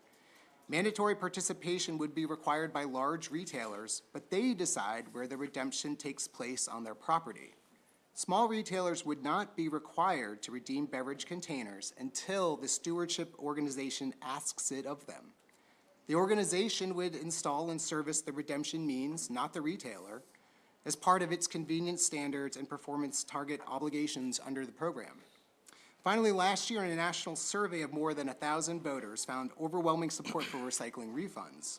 A majority, 81% of voters, support these programs. In the 10 states with recycling refund programs, support is even stronger at 90%. In these 10 states, 69% of respondents said that they would spend some or all of their refund at the retailer location where they redeemed their containers. So with that, CMI looks forward to working with you in support of recycling refunds. Thank you. Who'd like to go next? I'll go next. Okay. Hi, and thank you for the opportunity to be with you today. I'm Delphine Dehaan-Coker, Vice President of External Communications for Constellium. I'm a proud resident of Baltimore County, but I'm also French, so if you don't understand me, excuse me. Constellium is a global industry leader in the production and recycling of aluminum products. We mostly supply the packaging, automotive, and aerospace business. We recycle consumer scrap and what we call UBC, meaning used beverage cans. We're a public company. Our headquarters are in Baltimore, and we have 12,000 employees worldwide and over $8.5 billion in revenue. Today, we recycle over 20 billion cans a year. And so the availability of scrap is critical to how we operate. Our products, when you look at can sheets, so how cans are being made, they include more than 70% of recycled content. So when you give us a can, 70% of it will be used in the next can. Ensuring that we can and continue to rely on these cans is absolutely critical to us. It's also critical for us to decrease our CO2 emissions, which, as you can imagine, is a big commitment that we've made both to our investors and to our communities. Recycling aluminum emits 95% fewer emissions than producing primary metal. So we need those cans to achieve our objective of reducing our emissions by 30% in 2030. Unfortunately, today there's not enough cans in the U.S. market, and the recycling is pretty low. So we really look forward to having this bill and to any initiative that would support a deposit program. Thank you. Thank you very much. Scott DeFeef. Thank you, Chairman Barbe, and Vice Chairman and members of the committee. I'm Scott DeFeef. I'm the president of the Glass Packaging Institute, and we are the national trade association that represents the glass container manufacturers and glass recyclers in the United States and in North America. We're also here in support of the legislation with small, what I would call very friendly amendments, just tweaks here and there on a couple of the issues, one similar to what Mr. Smaha brought up. Another would be related to just having a little bit more robust support for the refill provisions that are in there. 10% of all of the beverage containers is going to be a lot of beverage containers, and we need to completely build up the refill infrastructure. So it's just let's carve a little bit more money out for, if you want a successful refill program, we need to build up the refill program infrastructure a little bit more. Those are my small amendments. I also have some concern, or can address the concerns about the small retailers and the restaurants as well. But largely I'm here to advocate for the bill and to help clarify some of the misinformation that some of the opponents may be drawing on the bill about savings and things of that nature.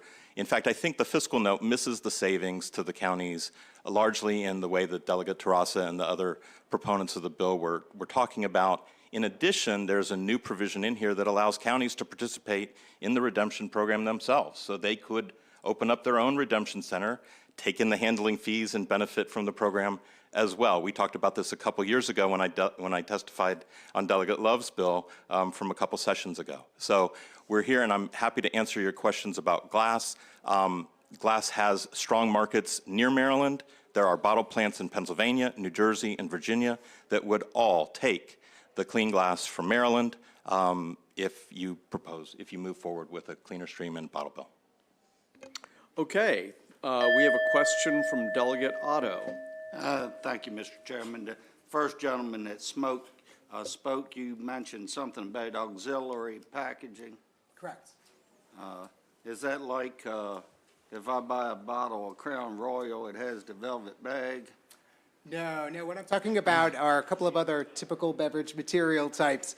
Tetra Pak or cartons, typically you see maybe water inside them. Sometimes you see like coffee drinks, but you might also see soups and other kinds of food products inside. As you know, it is a growing market for the beverage industry side, so we would like to make sure that they're included in it, because it also prevents consumer confusion about what kind of beverage package is redeemable. So just to make it easy, let's include all the material types in the program. Thank you for your answer.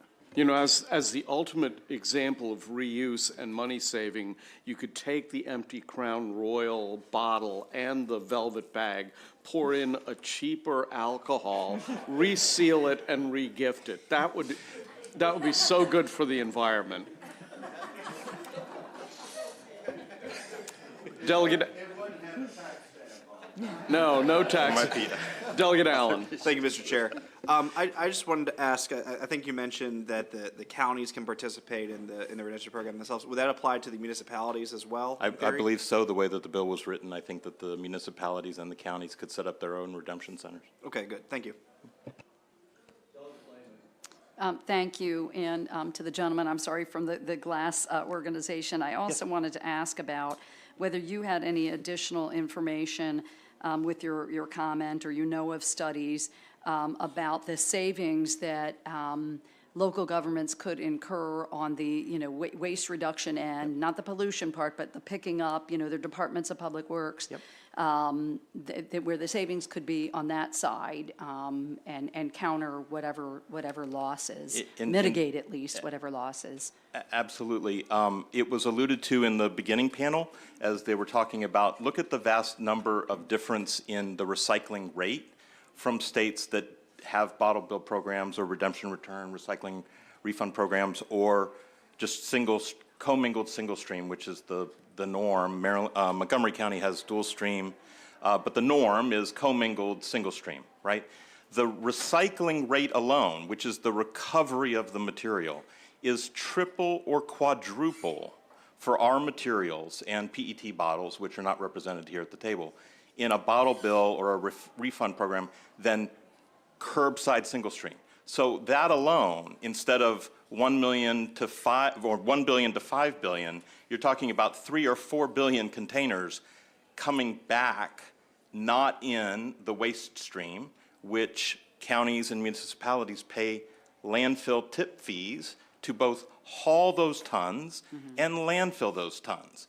In fact, I would say that most municipalities and counties need to combine their recycling line item and their waste line item into one, so that they can see the benefits of diversion from landfill and less material being, sent through the system. That alone is going to save a lot of money.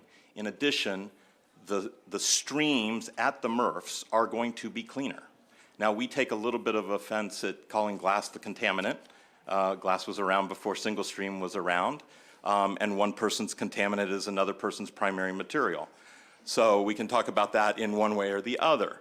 But if counties were collecting glass separately right now, it would be a positive revenue source, or could be a positive revenue source for them.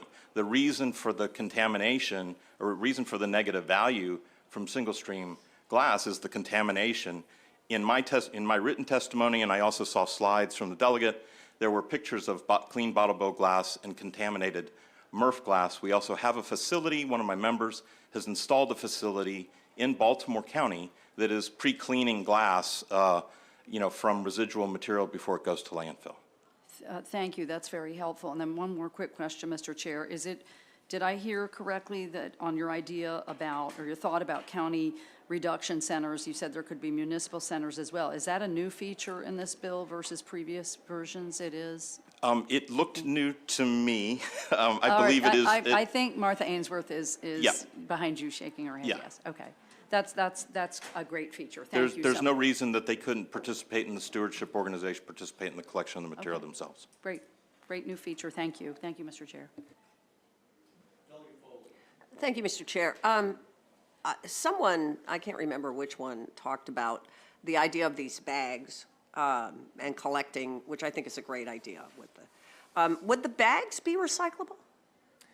Yeah, they can be. I think that would actually be really important for the stewardship organization to make sure that those plastic bags get recycled. Okay, thank you. And then one more question, if I could, Mr. Chair. So you talked about municipalities and counties being able to set up their own program.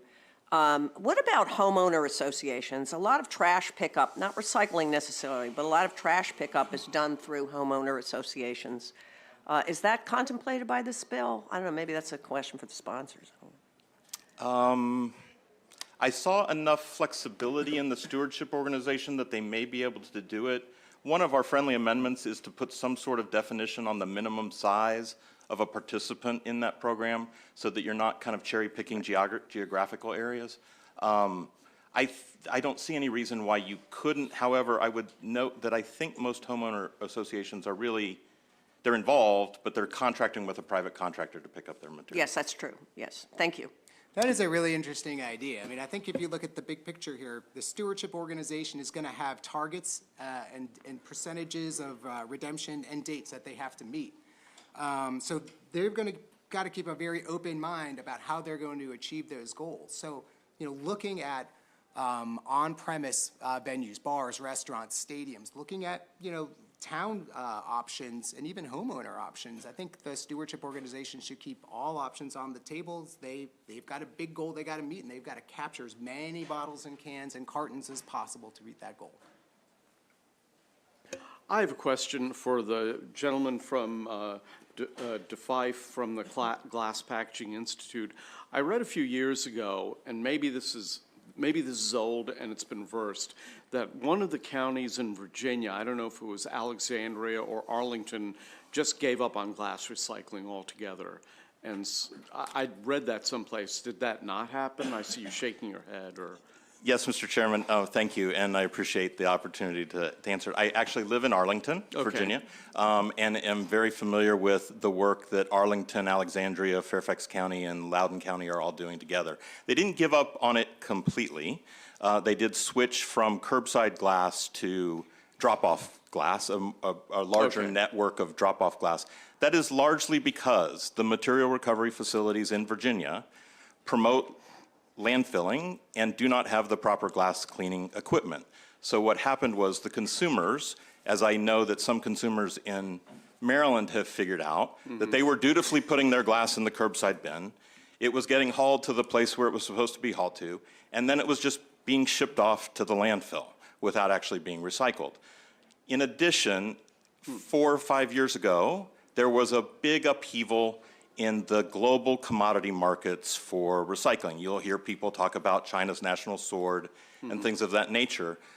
This is really getting into the details. The blended rate in the contract between the hauler providers and the counties or cities that are contracting with the private sector hauler providers, they have a blended rate for their recycling commodity value. When the price of mixed plastic and paper plummeted due to the change in policies from overseas, the blended rate went down. That turned the contract terms upside down for most of the cities and counties, and instead of getting money back for the recycling programs, they were all of a sudden paying for the recycling programs, and they were looking to balance budgets, and so they look around for tons, organics, glass are tons that you can shed, and if you reclassify the glass from a recyclable to a residual under the contract, you pay a lot less for it. Okay, that's very useful, just for my general knowledge. Thank you very much. There are no further questions for you. We're going to have 3 opponents. Kirk McCauley, Sarah Price, and Pam Casemeyer are signed up in opposition to the bill.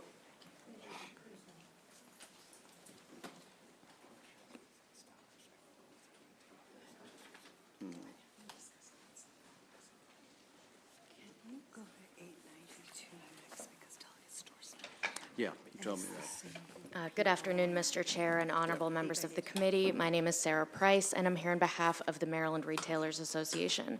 I would first like to thank Martha Ainsworth for taking the time earlier this week to answer some of my questions about deposits at retail stores, but we do still have some continued concerns from our members based on their experiences in states with deposit programs.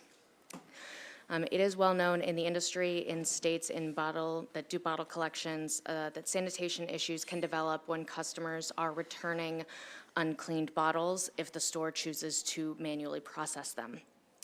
The necessity to use pest control agents and harsh cleaning solutions can be costly, labor-intensive, and potentially hazardous for both employees and customers.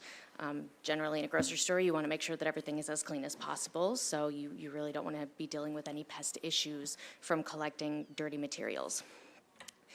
Martha has also offered to share information with our organization about the updates in the collection technology that could maybe help address some of these issues. So I do look forward to trying to set something up with her over the summer, but this is the feedback that I have right now. Coupled with that potential for increased administrative costs to deal with that, bottle deposits have been shown to result in overall decreased revenue for grocery stores. A study conducted by the University of Kentucky found that grocers in bottle deposit states that are operating near the border, when the state has a 5-cent fee per bottle, those stores typically see a 5% reduction in total sales after the law went into effect. Since this legislation proposes an even higher fee than that, it seems reasonable that our grocery stores that are operating near the border would also experience higher losses. And I would be happy to share more information about border bleed if the committee is interested. Additionally, the legislation is unclear about whether retailers would actually be required to participate as a redemption center. There's a lot of language about what retailers shall do, but also references to incentives to encourage retailer participation. So we weren't really sure what exactly the expectation is. We also have some questions about capturing private label, but Martha has again shared information from language from Washington State that could potentially address this. Ultimately, we would urge unfavorable. Thank you. Okay, who'd like to go next? Hello, Mr. Chairman, members of the committee, Pam Casemeyer. I'm here on behalf of the Maryland-Delaware Solid Waste Association.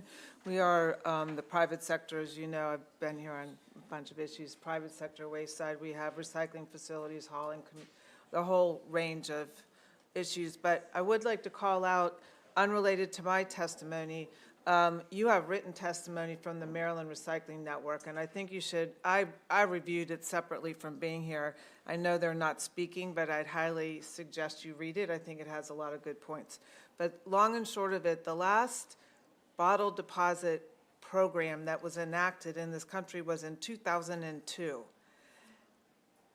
From our industry standpoint, part of that reason is because that was before single stream, that was before dual stream, that was before a lot of the technology that your Maryland recycling facilities are now using.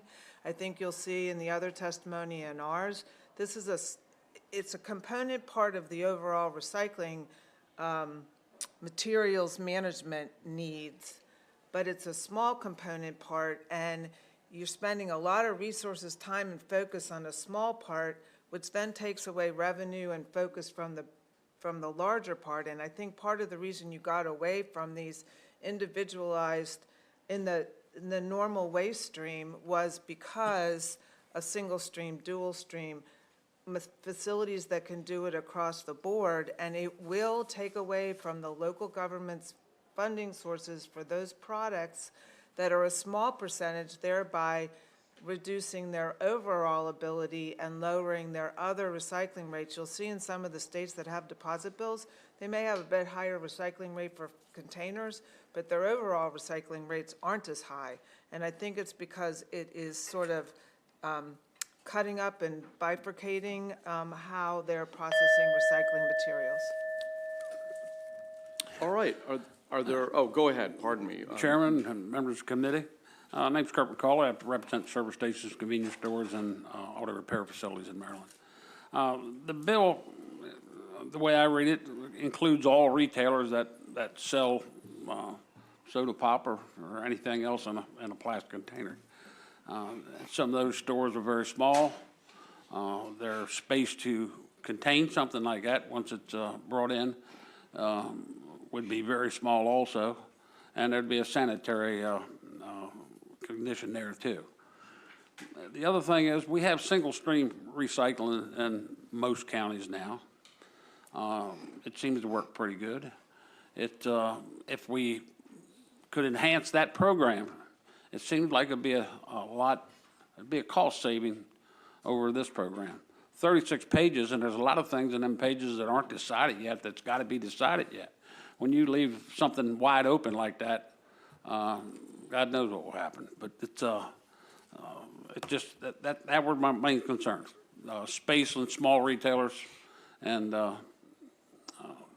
this recycling programs we've got now for older people, people who don't drive. I guess it just, that is the main ones. Thank you.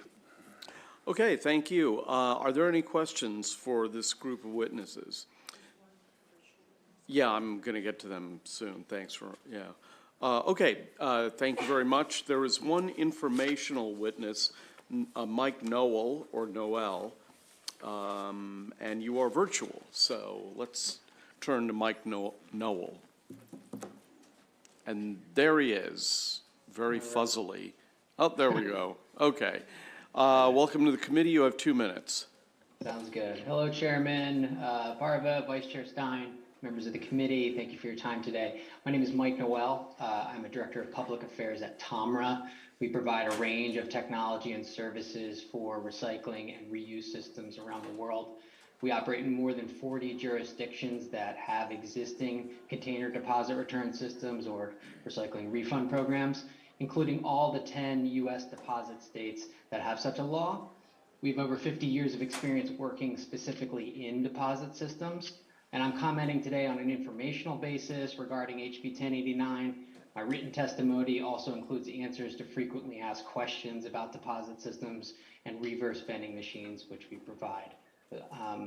Since my time is short today, I'll keep it brief. There is a blueprint for or when designing deposit return systems to make them successful.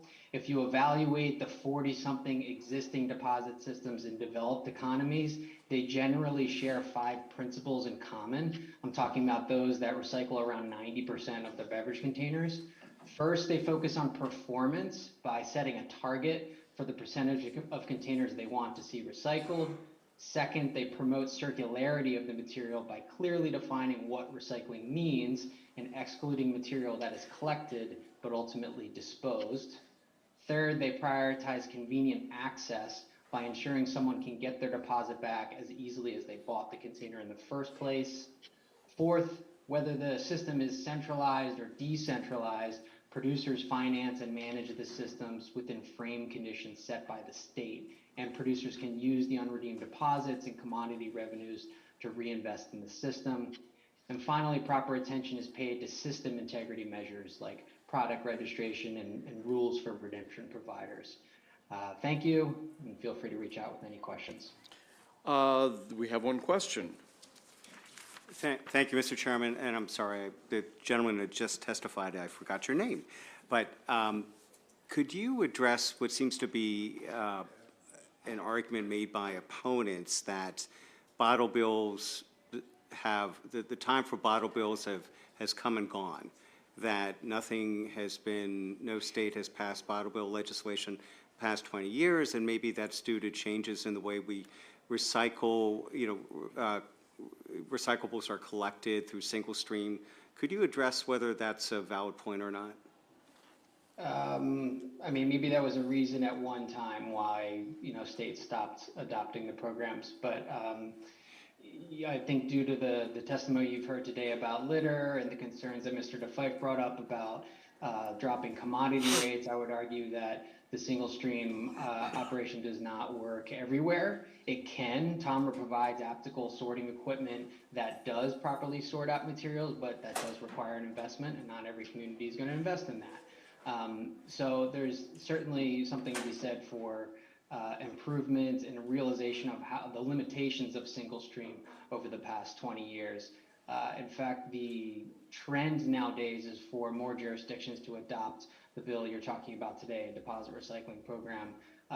By the end of the next couple of years, the entire EU will have a container deposit recycling program.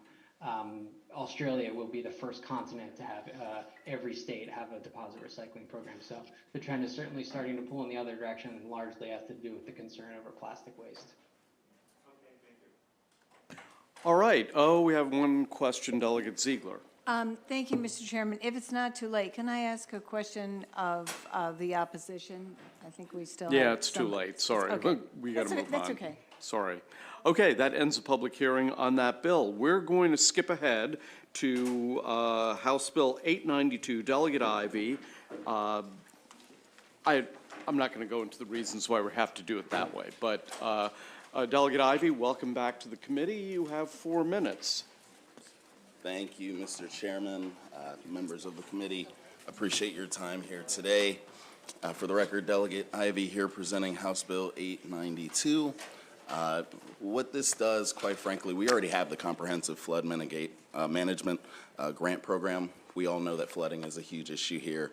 I certainly don't have to tell your committee about that. It's already been funded at $10 million a year. This legislation, as proposed, would increase that to $20 million. In the Senate, this bill is cross-filed with Senator Alonzo Washington. He also put this bill forward as Delegate Alonzo Washington and handed the bill off to me. In the Senate, they made a few changes, a few amendments that we look and see as favorable amendments. Specifically, they changed one word from shall, increase the funding from 10 to 20 million to may, which we all know what that means. Yeah, okay.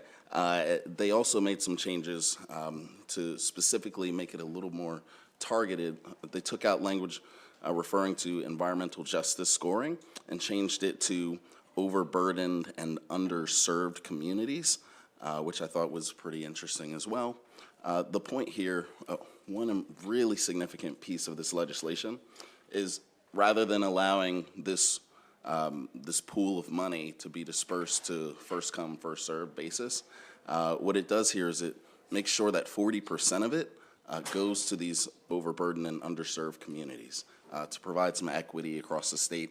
There are so many communities that have this issue and they applied for funding late, and unfortunately there's no more money left. So whether or not the fiscal note increases to $20 million a year for this specific program, or if it stays at $10 million where it is currently, we should make sure that every community, jurisdiction, county across the state has access to this money as well. So we're asking for a favorable report on this piece of legislation as amended. There are several individuals here to speak in support of the bill, and I hope that you would indulge them and be kind. Thank you so much. Oh, of course. We're always kind. We'll hear from Rebecca Rare, Andrea Crooms, and then virtually from Jody Culpa Eddy, and at that point, we'll entertain questions. So next up is Rebecca Rare. Welcome back to the committee. Thank you. Good afternoon, Mr. Chair, members of the committee. My name is Rebecca Rear, and I'm the Director of Climate Policy and Justice at the Maryland League of Conservation Voters, here in support of HB 892. Thank you, Delegate Ivy, for introducing this legislation. I just want to quote from MDE's website on the Comprehensive Flood Management Grant Program. With climate change resulting in more frequent and intense storms in Maryland, the CFMGP is more relevant now than ever. This is why we support increasing funding to the program while allocating funding to overburdened or underserved communities through the application of Justice 40. We have submitted written testimony with a number of sign-ons as well. Thank you for your consideration, and we urge a favorable report. Okay, compact testimony. Andrea Crooms. Andrea Crooms, Director of the Prince George's County Department of the Environment. It's Andrea. I'm going to be here a lot, so it's Andrea Crooms. Okay. If that's okay. You always say Andrea. It's Andrea. So now you know. So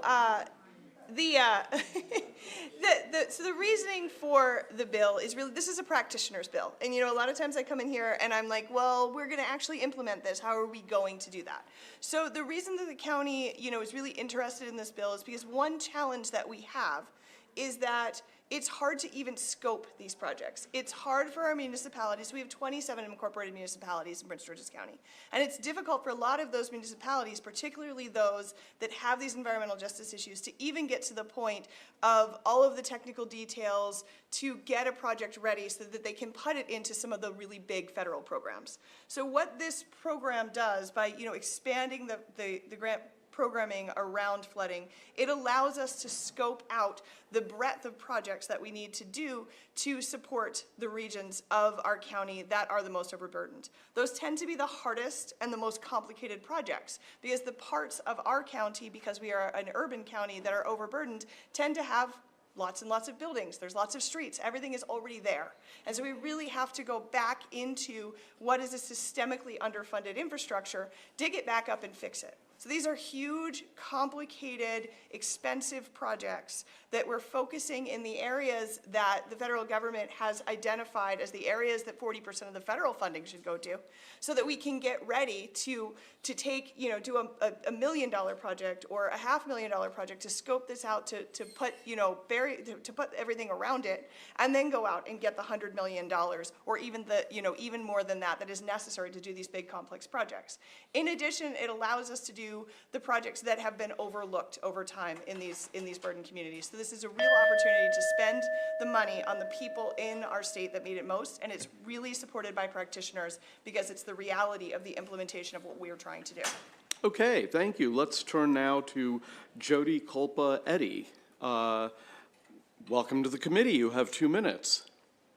Thank you, and I thank you, Ms. Crooms, because I think you've just talked a lot about what I was going to say. I'm currently serving as the mayor of the town of Berwyn Heights. We're a small town in Prince George's County, inside the Washington Beltway, with about 3,000 residents, about 1,000 single-family homes on about a square mile. And in June of 2014, I remember being at the Maryland Municipal League Conference in Ocean City when our phones started going off, because a storm had just come through and dumped 5 inches of rain on our small town. We were inundated with water. It was coming up through the storm drains. It was flooding into people's basements. Our volunteer fire department had to pull people out of the basement because it came in so quickly that they couldn't exit otherwise safely. We've been working with the county since then, and it turns out this is a very expensive endeavor. Even if we can fix, and when we would fix our situation, it pushes the water downstream to our neighbors. It's going to push it into Riverdale Park and into Edmonston, and we really don't want to do this. We'd rather have a whole comprehensive program and plan in place to address this. We're not alone. We know there are coastal communities that are dealing with flooding issues as well, but if we can make this pie a little bit bigger, I think that would satisfy everybody and help us out in the long run. And I hope you'll vote favorably on this legislation. Thank you. Thank you very much. Are there any questions for the sponsor and his witnesses? Well, seeing none, you escape unscathed, Delegate Ivey. Thank you very much. Okay, Really appreciate it. thank you. And let us turn, I see Delegate Solomon out there, so let's go to House Bill 1029. And hopefully that will, Delegate Ivey is going to be here in a second, so you can just come back here for, you're one of the 3 delegates. Yeah. Okay. And there I lost one of them too. Oh, well. Here we go. Yeah, we have a whole panel here. So how do you want to? If you want to just grab that chair, or, either way. Well, is that important this week? Yeah, I'm gonna go with Chief Mitchell and Chief Chandler. Okay, there we go. Okay. Delegate Solomon, the floor is yours. Thank you very much, Mr. Chair. You know, you only had 1 witness signed up, and they canceled, so, but you've got 3 people up there, so me confused. Yeah, we confirmed this morning. We've got Chief Mitchell, Chief Miller. I'll allow it anyway. Okay. Sorry, Mr. Chair. I don't know what the issue was, and I even checked on. Oh, maybe, wait a minute, I lost a page here. Well, go ahead, you testify, and I will figure out what I'm doing wrong. Oh, okay, got it. All right, perfect, thank you. For the record, colleagues, it's good to see you again. Delegate Jared Solomon, here to present House Bill 1029, which would create the Lights On Maryland program. This bill is actually fairly straightforward. So what the bill would do is create a grant program of $350,000 to help local jurisdictions who want to participate in essentially the Lights On program. And I'll get into that in a minute as to what the Lights On program is. but it would provide grants for up to 2 years for new local municipalities or local police forces that want to engage in the program, and provide a year of implementation for communities that are already involved in the program. So what is Lights On? And unfortunately, the CEO is not going to be able to join us in person today. He's going to be zooming in from Minnesota. But Lights On is a program that was started in Minneapolis after the death of Philando Castile. And you'll hear more again from their officials. But it's very simple. When you are pulled over for an equipment violation, a taillight being out, a turn signal being out, a headlight being out, instead of getting a citation or equipment repair order, you get a voucher for up to $250 to take it into a participating repair shop to have it fixed. So why is that so important? Well, this program will help in 3 specific ways. One, most importantly, and you are going to hear from 2 chiefs here today who participate in this program in their jurisdictions, it improves police and community relations. So in the data that the Lights On Foundation has, 98.6% of voucher recipients report being satisfied or very satisfied with their interaction with law enforcement. As the chiefs will share, that never happens when you get a ticket. So first and foremost, as we talk about repairing relations between the community and between local police force, this is a really cost-effective way to do that. Number 2, it really moves us away from criminalizing essentially poverty, right? We know that the reason why a lot of people do not get their cars repaired is not because they want to be driving around with broken equipment or with something that might endanger them on the road. It's because they can't afford it. And so what this does is provide a really cost-effective way for people who may not know or may not have the means to be able to repair, again, a taillight, a headlight, a signal, to be able to take it in, get it fixed, and know that they are driving safely, especially single heads of households, who may not have the money to be able to get those things fixed. And lastly, it supports small businesses in a way that also promotes safety on the roads. And so I think this bill really dovetails with, what has been the policy of our body, around police and criminal justice reform in a really comprehensive way that brings together police and civil rights groups and criminal justice advocates as well. Some of the stats that we've got, 1 in 5 recipients say that they would have been unlikely or very unlikely to replace their lights without this voucher. And 1/3 of the voucher recipients from the program nationwide have household incomes below $30,000. And so the way that the bill is written, it doesn't specifically name the National Lights On Foundation, but what they do is that foundation partners with local jurisdictions, and it covers half the cost. So the local jurisdiction is responsible for half the share. The National Foundation, through their incredible work, covers the other half. They also help with the administrative burden. So they work with local repair shops to make sure that the systems are integrated. They actually create the physical voucher and help with the administrative burden on that. And again, you're going to hear from the chiefs on how simple this is for their agencies to do. We leave discretion for individual police agencies to figure out how best to implement this. The last piece I will say is, I know there's unfavorable testimony in here from the state police. We worked on how exactly to structure a pilot. The language in the bill does not exactly reflect some of the conversations that we've had. So we're continuing those conversations. We're open to striking what is a mandatory program and creating essentially a voluntary pilot within the state police. So happy to take questions on that as well. Okay, who do you like to have go first? Chief Mitchell. Okay. Welcome to the committee, Chief. Thank you. Thank you, Mr. Chairman, members of the committee. Okay, I won't, sir.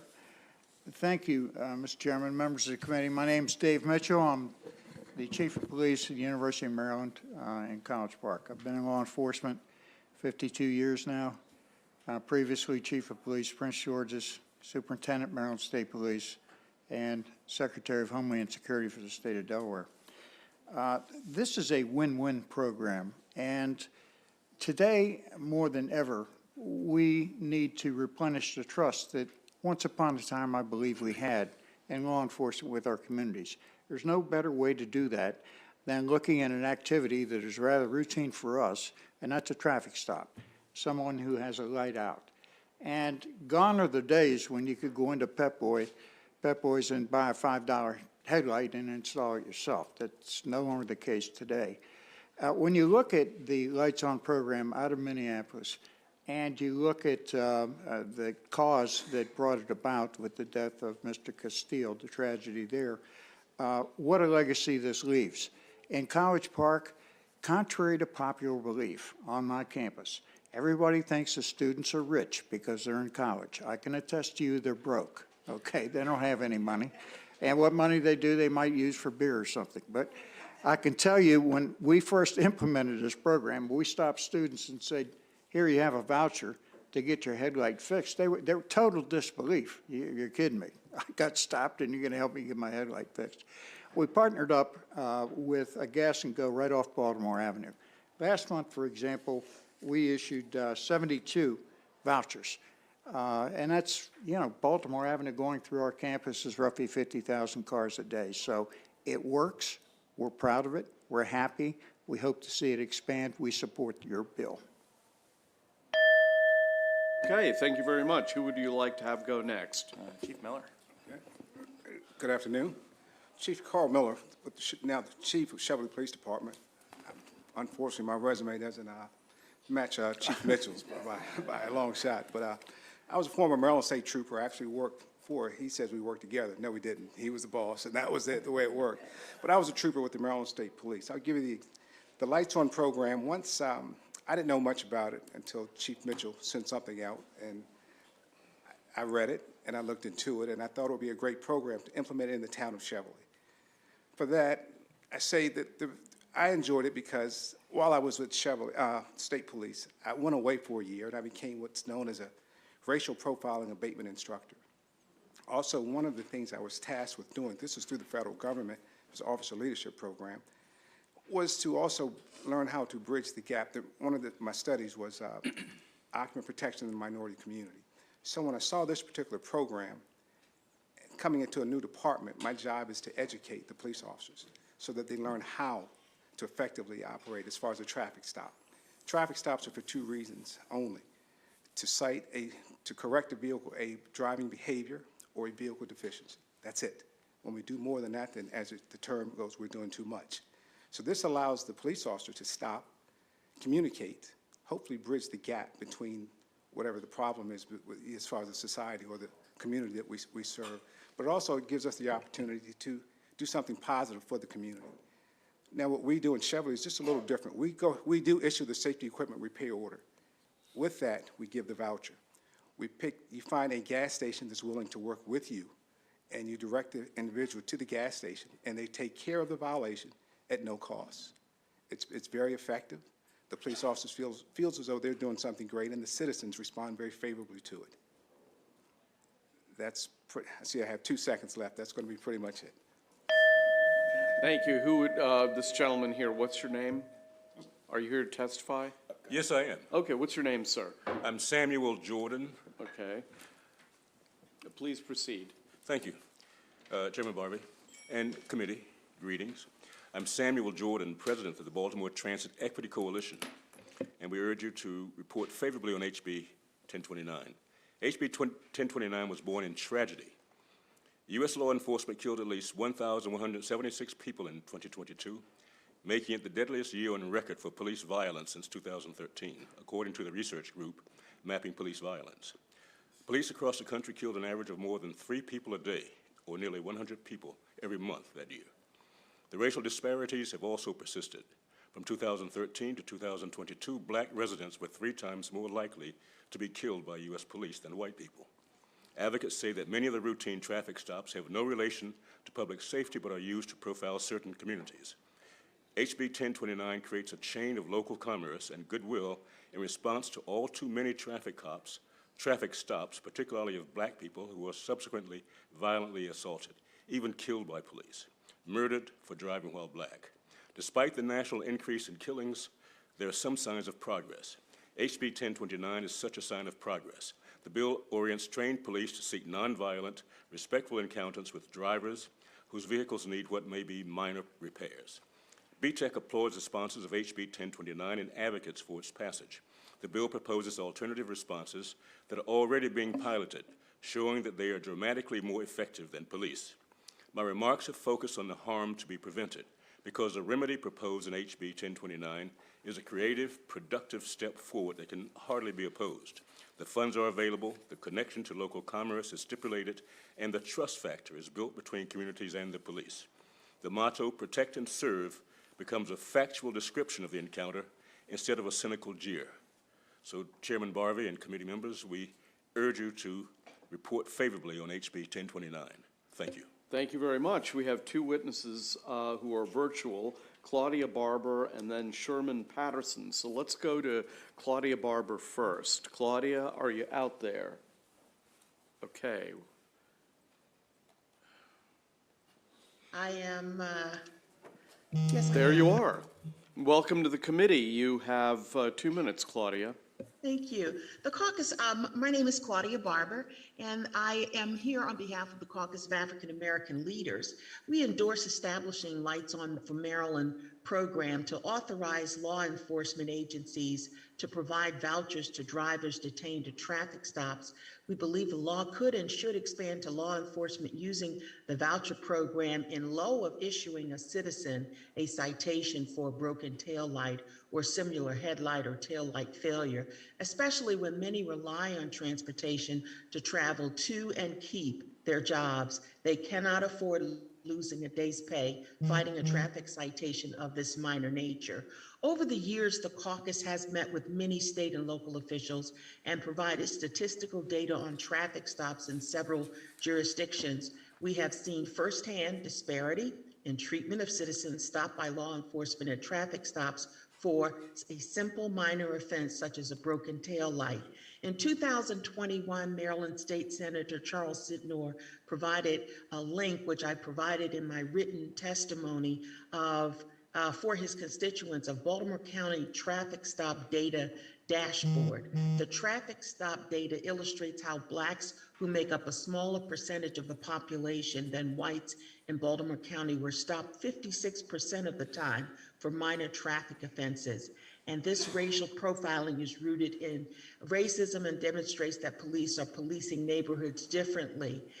There are even retired police officers who are members of the caucus who have been stopped by law enforcement for frivolous reasons and can relate to the harassment and abuse. We simply ask that you rule favorably on this legislation and issue a favorable report, given the fact that the traffic stops for various citizens should be implemented in a fair and impartial manner. Thank you.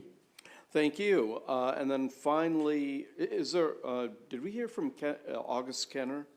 Yes. We did? She's here informational. She's here as, she actually commands the Lights On program Got for it. the University of Maryland. Okay, and Sherman Patterson with Lights On. Are you there? Sherman Patterson's not there? Okay. All right, and August is only here to answer questions, correct? Okay, let me supply you with some questions. Delegate Lehman. Thank you, Mr. Chairman. Thank you, Delegate Solomon. This is a very interesting bill. First of all, is Minnesota the only place where this program is being done? You No. didn't mention any other jurisdictions. Yeah, thank you for, I have it in my notes, and I glossed right over it. So I wanted to highlight, there's about 200 police departments across the country that are participating in this, and I wanted to highlight some of the big ones. So Minneapolis, obviously, which is where the program was first born, the Jacksonville Sheriff Department, Chattanooga, and Wichita are some of the bigger jurisdictions, and it's in 11 states in places like Minnesota, Florida, Georgia, New York, Massachusetts, Iowa, Montana, and Nebraska. So all over the country, they won't necessarily have the same program that we have set up. We would actually be the first state that would implement a grant program to help bring this to jurisdictions across the state. Although Minnesota is currently working on it in their legislature.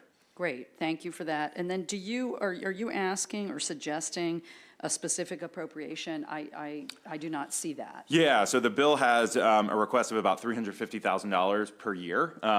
We can move that, the bill was drafted, I think, before or the draft has it based on us, having that on a year in, year out basis. On the Appropriations Committee, we've talked about maybe seeding the fund initially and seeing how much is used, and instead of it being an annual appropriation, we can obviously, with our budget authority, now go back and add more in. But it is about $350,000, and I think you can hear from both chiefs.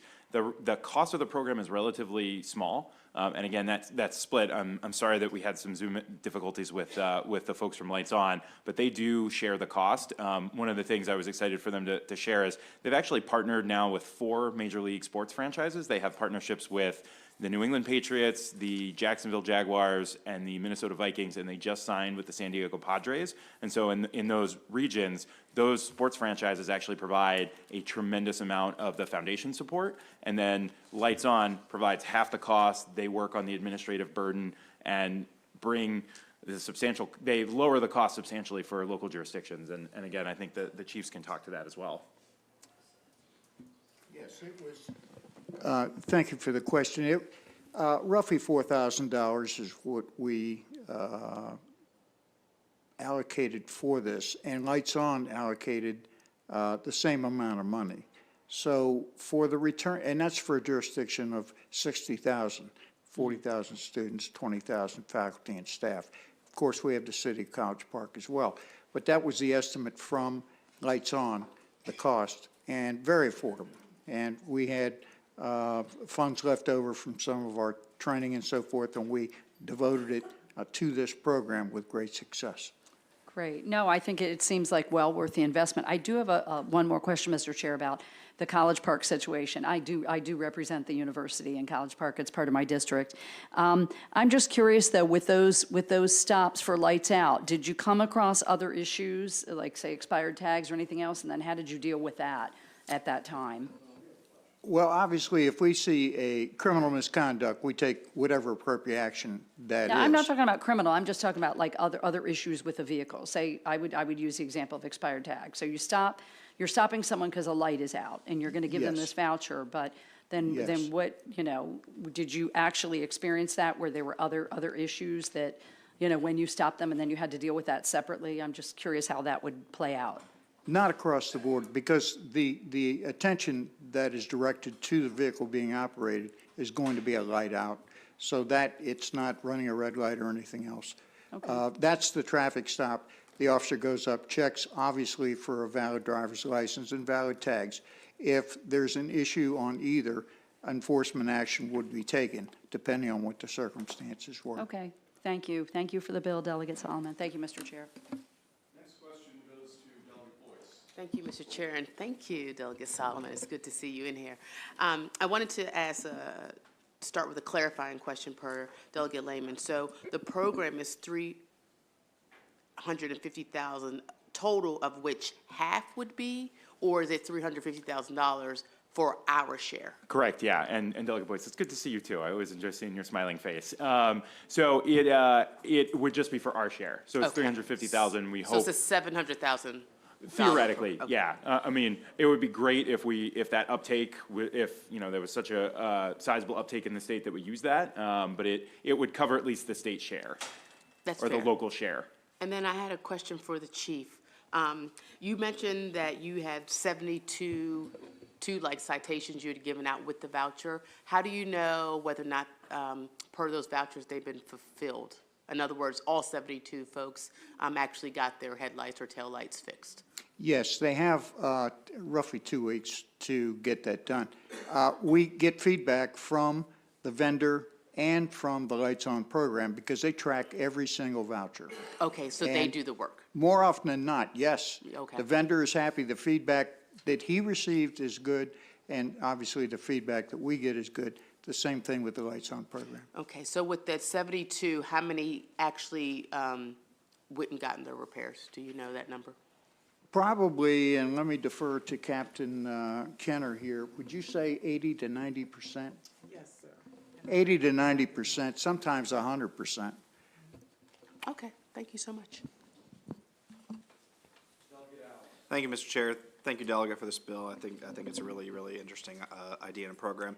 My question, again, similar to what everyone else has been getting at, the funding piece. Does all the 350 or whatever we're talking about, does that include whatever for lack of a better term, marketing that might go behind this to get the word out? Because it seems like one of the main attractions of this bill or of this program is to, let people who are driving know that, like, hey, if I'm pulled over for a headlight, maybe I shouldn't lead the police on a chase because I'm going to get a voucher rather than get a ticket. So I just want to make sure we're doing the outreach as a part of that. Yeah, so the Lights On Foundation does a lot of the marketing and they provide materials to the police departments, and I'll defer to the chiefs as well to talk about their own personal experiences. And again, I wish Don was able to be here, who's the founder, and he's a former member of the Minneapolis City Council. Okay, great. But I'll defer to the chiefs to talk about their own experience. I can say in Chevrolet itself, we spoke to the locals as far as let the schools know. In Chevrolet, it's somewhat unique because we have a lot of Hispanic children, so they were able, the message there, and they did take it home, which would prove to be very useful for us where it goes. A lot of it also, going up and talking to the service station, you have to identify a service station and making sure in Chevrolet, because they have someone Spanish speaking, and that did go a long ways as far as what we're doing. And it seemed to ease some of the fears they had with the police. So it's been, Chief Mitchell said, it's about 80%, 80 to 90%. And a lot of it has to do with the message that's conveyed to the driver or operator when he or she is stopped. Excellent. That's great. Thank you. Thank you, Mr. Chair. So it's an interesting concept, and I've just got a couple questions I want to get clarification on. And Delegate Lehman touched on part of it. I was wondering if you witnessed any other activity or, something else that's not legal going on, how, what would happen in that case, and I think you answered that pretty well. But, so, when you stop the vehicle for an obvious equipment violation, then you ask for a driver's license, registration, I would assume, and if you say it's a tail light out or tag light out, whatever, do you issue an equipment repair order with that? So is that, that's normal now, right? Yes. And so Yes, that is normal. So you're issuing that. So my next question is, say it's a tag light, how do you know what voucher to give, like what amount? The voucher is up to $250. So it's an open voucher? Yes, sir. I'm looking at some of the success stories here, and some of the costs everywhere from $250 down to $35 to $12.50, $115. So it depends on the car and the bulb, obviously, and the labor involved. So when you write that voucher, is it specific to, it's for the tag light, or could it say anything that doesn't pass the, that has an equipment Well, it's repair? $250 worth of repairs. Obviously, if they get to the service station that we have partnered with, they're also a state inspection. So if there were other issues there, then it's up to $250 worth of repairs. Obviously, the light is the primary reason for the traffic stop. If the bulk can go to help with other repairs, then so be it. So if the tires didn't pass inspection, it could go for that? Yeah, that's a good question. You're not going to get much for $250. No, I'm just asking questions. I think it's. I was going to say, I believe it's more on the equipment side, and not the tires, yeah. All right, thank you. I have a question, and forgive me for being a little on the cynical and negative side. Do you ever worry that people will deliberately not repair their lights so that they can get the voucher? Once again, it's partnering with the service station, and you have a rapport, or you develop a relationship with them. No, I mean the drivers. I don't fix my car, and if I get pulled over, I'll get a voucher. Well, then the safety equipment repair order, you have X number of days to have it repaired. Then the registration is suspended if it's not, through the Automotive Safety Enforcement Division with the Maryland State Police. I understand what you're asking, Mr. Chair. I mean, I think it would be great if we had such a high level of saturation of understanding of this program that people would get to that point. I am an optimist. I got there in a few seconds. Well, I mean, Chief Mitchell, I don't know, you've been at this a long time too. I don't know what your take on that would be. Well, you know, with any program, there's a potential for abuse.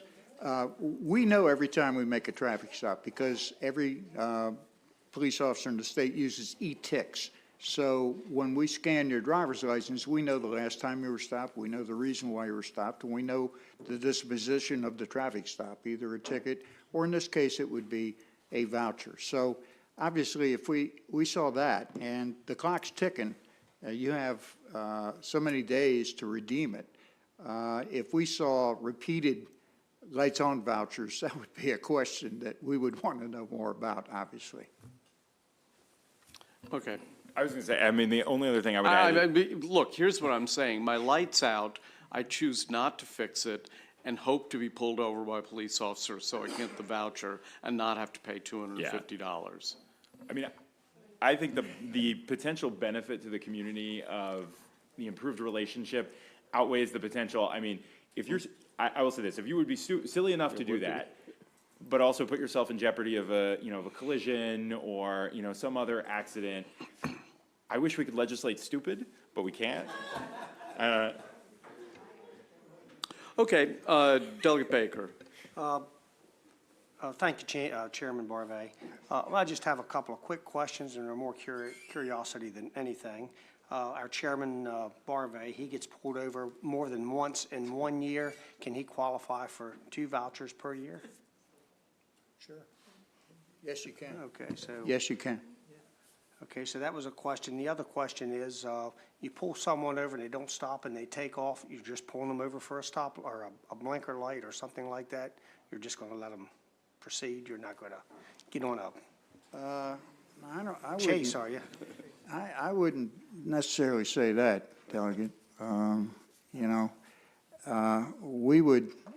We have a limited pursuit policy, but the saturation where we are in College Park of police cars to people is pretty heavy.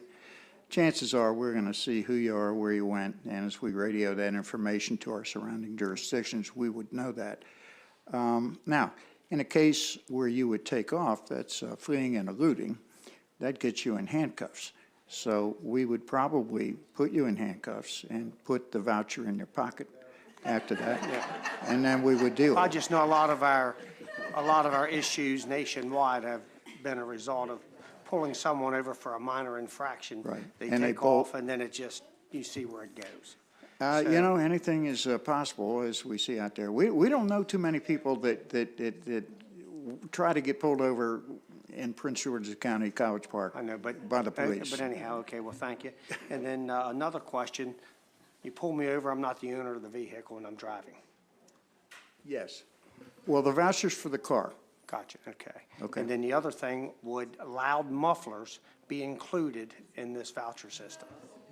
No.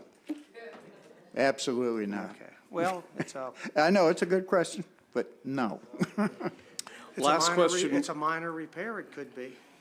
Yeah, but that's an intentional. These are exhaust systems that are altered contrary to law. Okay. We have those problems in That's College good. Park too. You answered. Okay, last question's going to Delegate Naraki. Thank you, Mr. Chair. Now, you've got my mind going in all different kinds of directions, Mr. Chair. So I just had one question. Is there discretion from the officer of the department if we give the voucher? I'm thinking of, like Delegate Baker who drives a Maserati. Do we, give that $250 voucher for Delegate Baker, or how does that work? I can say in Chevrolet, I've told the police officer to use discretion when it comes to that. Yeah. And Yep. they use that. Okay, thank you. Hearing on House Bill 874. Let's proceed. Thank you, one and all. Let's proceed to House Bill, that was House Bill 1029. Let's proceed to House Bill 874. Delegate Stewart. Not that many people. Last one.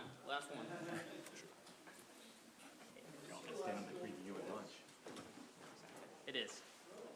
It's my last bill. Enjoy it. Soak it in. You saved all the good questions for him, right? He is much more clever about making his bills unbudgeted. hopefully this will also be in part of that. Good afternoon, Chair Brave, Vice Chair Stein, esteemed members of the committee, unesteemed members of the committee, and Delegate Ciliberti. I'm Delegate Vaughn Stewart. This is House Bill 874. This is indeed my last bill. I've got a nice bipartisan bill for y'all to close it out. Senator Bailey is my cross-file. I think I'm the last member of the committee who hasn't had a bill with Senator Bailey, so it's finally an opportunity for me. So this bill is actually very simple, unlike basically all of my other 80 bills. This one creates an environmental and natural resources crimes unit within the Office of the Attorney General, who would be tasked to prosecute the violation of criminal, environmental, and natural resources laws. So, as we know, Maryland is a beautiful state. I would argue it is the most beautiful state in the Union. From the mountains of Western Maryland to the shore, our natural beauty is the envy of basically every other state in the country. And we, as a General Assembly, pass laws in the areas of environment and natural resources. Every session, we create new causes of action, we increase penalties. This bill does neither of those two things, but instead seeks to make good on all of those past efforts to create new laws and to create new penalties. Because all of those bills are meaningless if we can't enforce them. And unfortunately, in a lot of cases, we cannot enforce them. And that's because natural resources and environmental law is an extremely complex and specialized part of the law, as I'm sure some of the new members of the committee can attest. I certainly am still trying to wrap my head around some of the stuff that we do. And it's just simply, the reality is it's not a priority for county state's attorney's offices right now. It's basically, if you talk to anyone that works in a state's attorney's office, they'll tell you environmental and natural resources prosecution, even in Western Maryland on the shore, is really put on the back burner. It's the last of, it's 30th of 30 on the priority list. Certainly lower than murder and rape. And so I've worked with Senator Bailey and I worked with the Office of the Attorney General to craft this bill. And there are some sponsor amendments. So the sponsor amendments are basically from the Attorney General's office. I believe that Senator Bailey actually spoke to the Attorney General on the phone a couple of nights ago to hammer out the last few details on the bill. And like any good sponsor amendment, it achieves two goals. One, it brings the fiscal note down. Woohoo. And secondly, I hope, though we'll see virtually here in a minute, I think it might eliminate the opposition.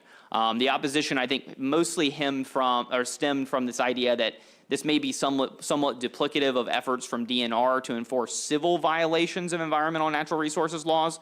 And so the amendments that you've got before you as a sponsor amendment make clear that we're just focused on criminal violations and not civil violations.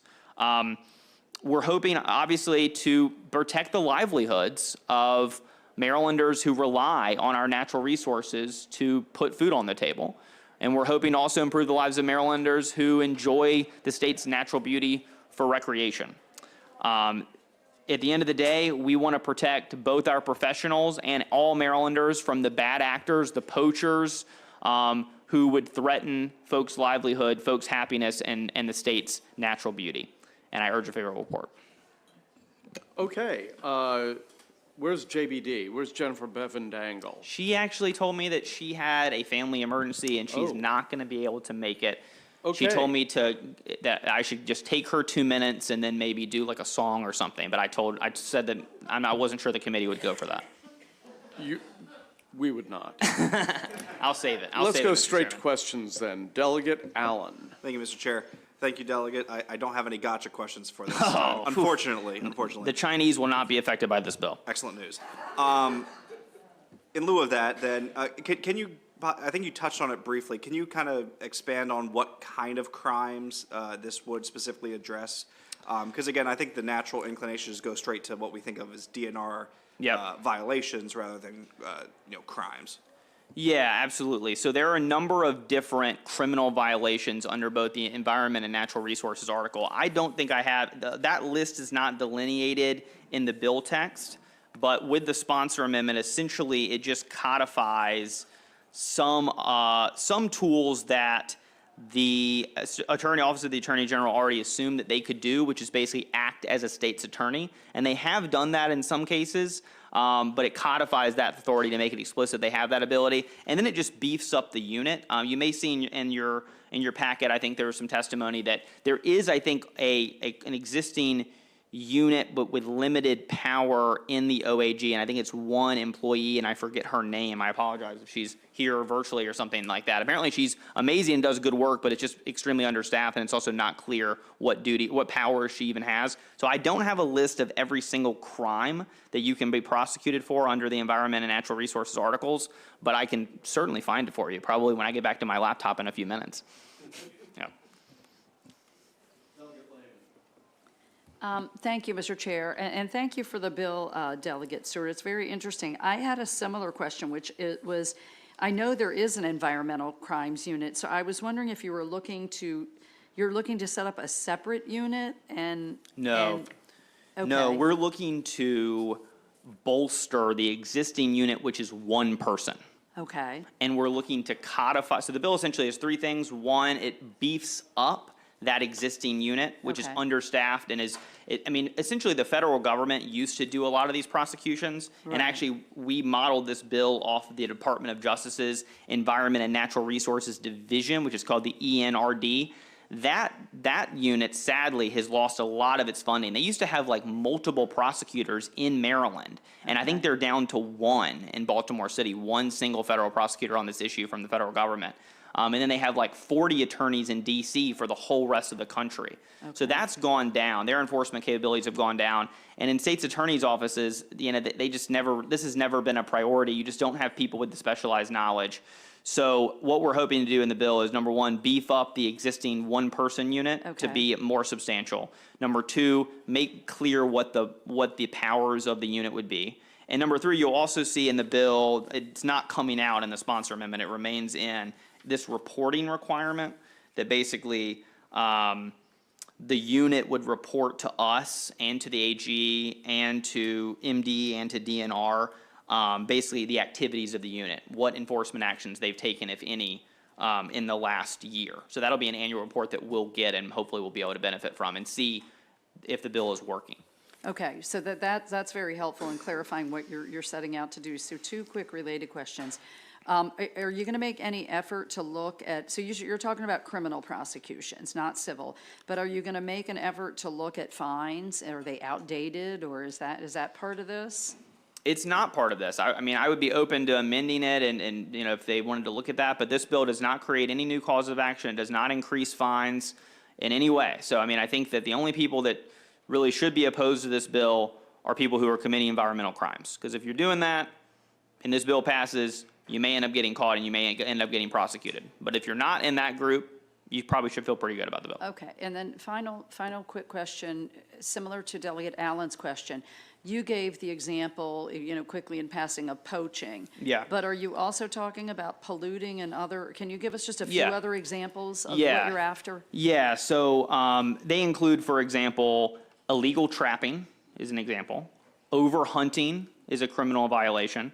Toxic dumps Okay, is included as a criminal violation. Wildlife trafficking is a criminal violation. Illegal logging is a criminal violation. So that's a handful. But yes, it's not just poaching, though that is, the bass, we all think of the chicken industry as being this huge economic force for the state, and it is. It's worth $5 billion in total economic impact. But the striped bass industry alone, not to talk about any of the other sort of animals or fish that would be impacted by the bill, the striped bass industry is $6 billion. So it's actually even bigger than the poultry industry in the state. okay, thank you. Very interesting bill. Thank you, Mr. Chair. Yes, thank you, Mr. Chairman. So Delegate Stewart, you brought up poaching, and I'd like to know, under poaching, the process of a person who violates through poaching now and through this new scenario, what would be the difference? None. It does not change the prima facie case. It does not change the burden of proof for poaching. It doesn't change any sort of daily limits of poaching. It just means that hopefully, if the bill is successful, that there'll be an extra 1 or 2 people in the Office of the Attorney General that are hired because they have specialized knowledge about issues like poaching, who will be equipped to bring cases to prosecute if the authorities, if the police determine that a violation has been made. But nothing changes in terms of what are violations and what aren't.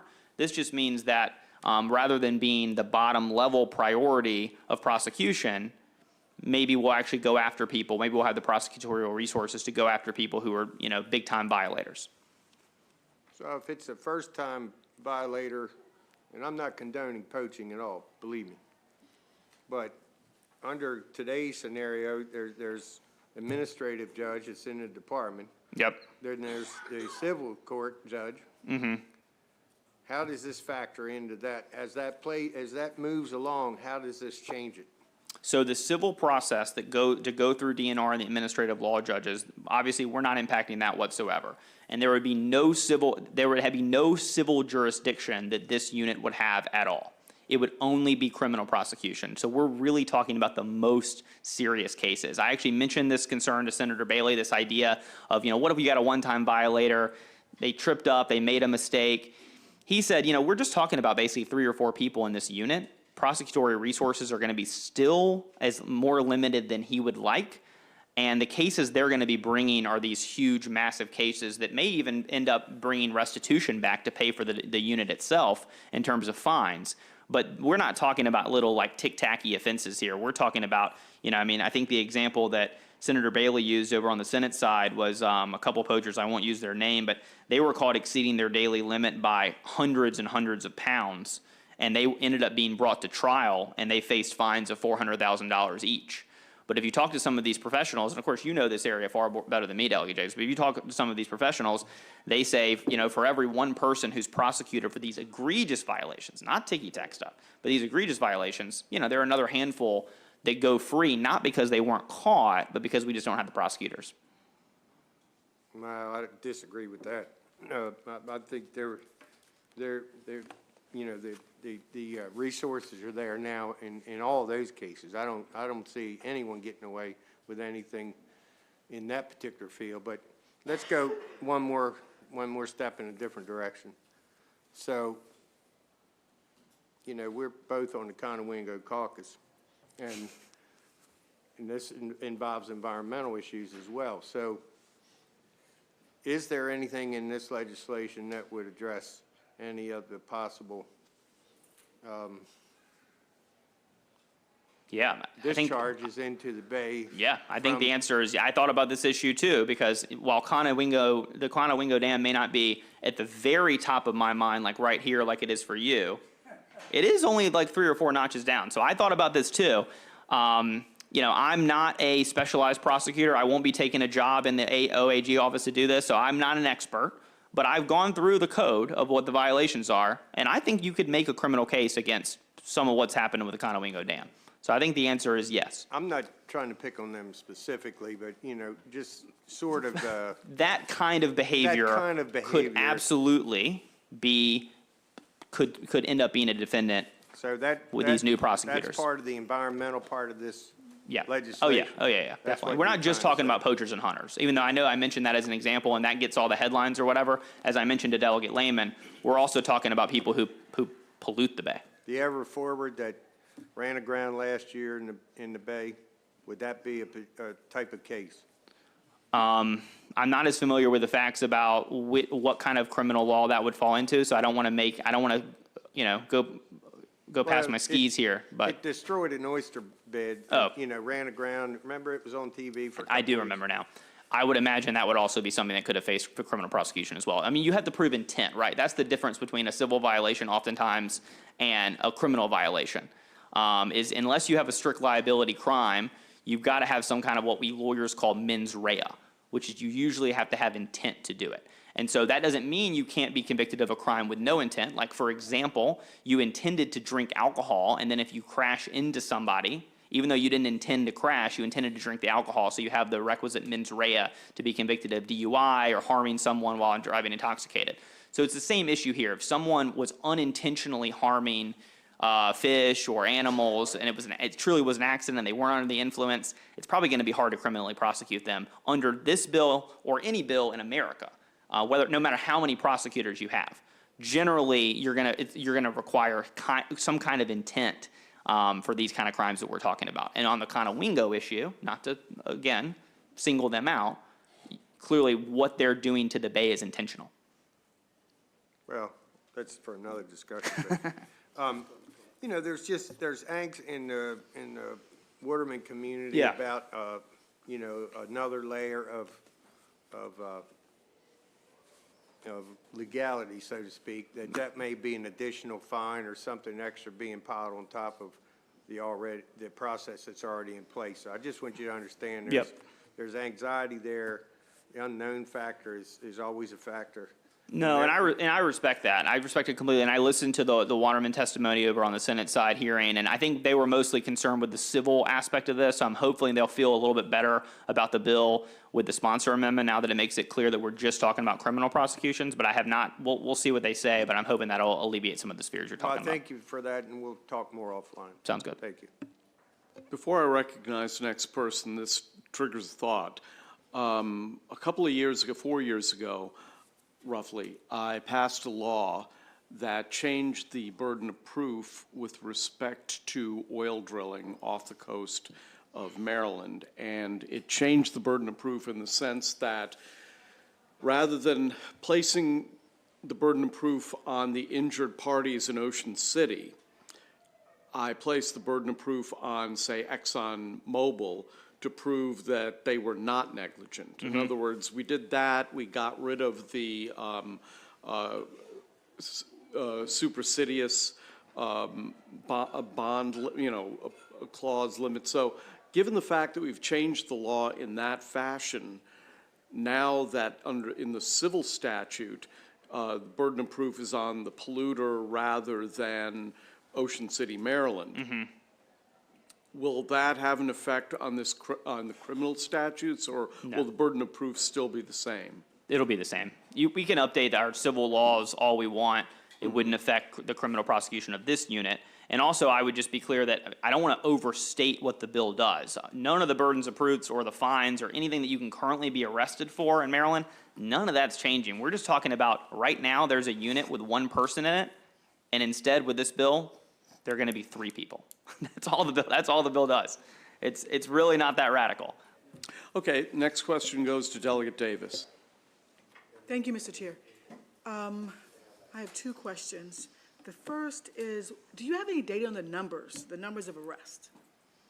The numbers of arrests for environmental crimes in Maryland, I don't have that on me, but I can certainly find it. It's low, but I can find it for you. So that leads to my second question. Is the lack of prosecution due to the lack of priority or the lack of the number of prosecutors? Yeah, it's a great question. And the only person that I think knows the answer to that is the people that currently prosecute this.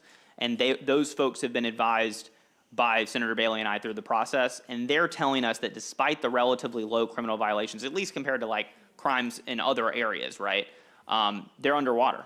They don't have enough people, and the people that are on top of this, like meaning usually the people that are assigned to this, just how this works in practice. And I know Delegate Davis, you're an attorney, you'll understand how this works.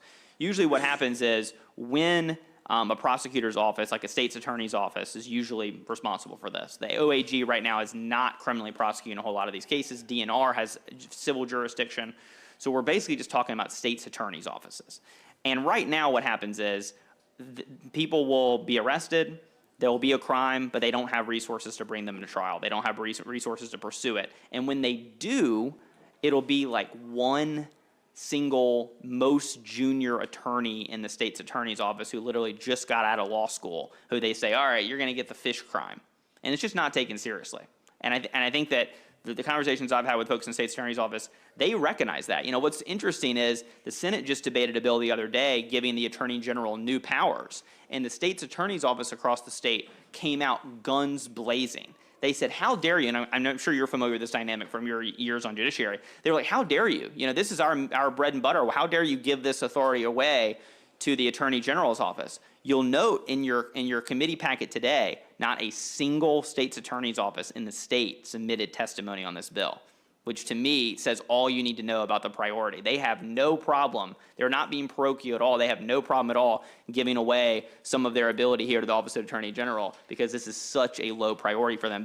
I mean, you could probably ask the average assistant state's attorney right now, when's the last time you remember a case going to trial for an environmental crime? And I think you probably find very few that could remember it in recent memory. If I may, Mr. Chair, it seems like a matter of priorities, political priorities. And I believe, in my opinion, wouldn't it be better for local jurisdictions to handle it? Well, we're allowing them, and it's not better. That's the issue, is we are allowing them right now, local jurisdictions, to handle this. We've allowed local jurisdictions to primary, and of course they still can, right? We're not taking away any power of the state's attorney's office.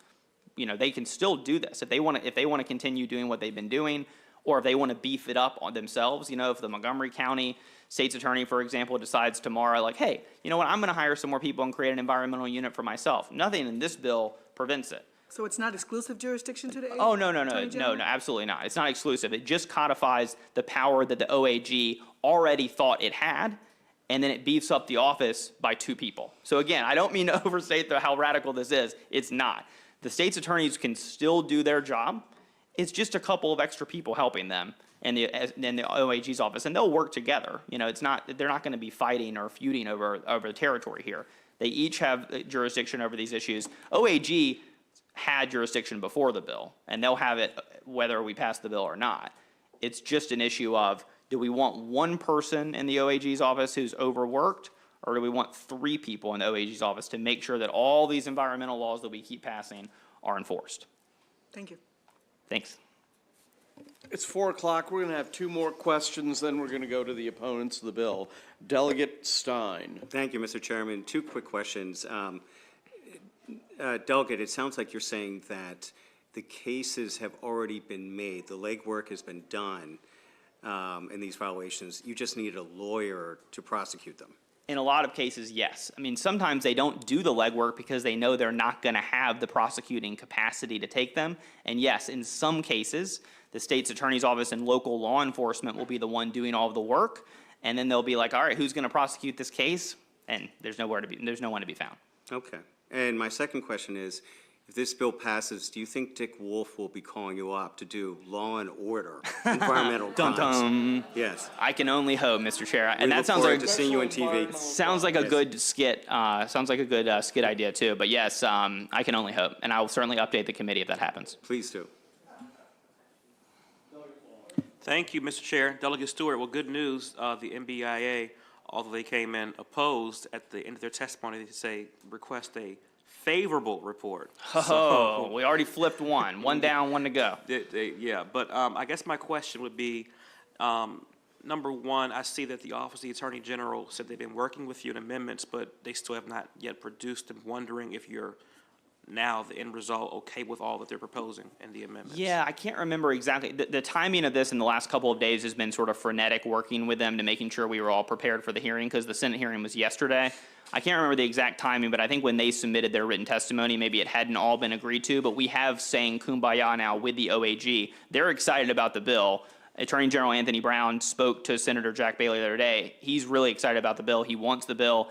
I think all of us consider this part of rebuilding state government in the aftermath of a lot of years of neglect. We think that we need to get more personnel, not only on the, in our agencies, but also in the OAG to make sure we can enforce these laws. So I have sponsor amendments. I don't know if they're in your system or not. I'll make sure you all get them.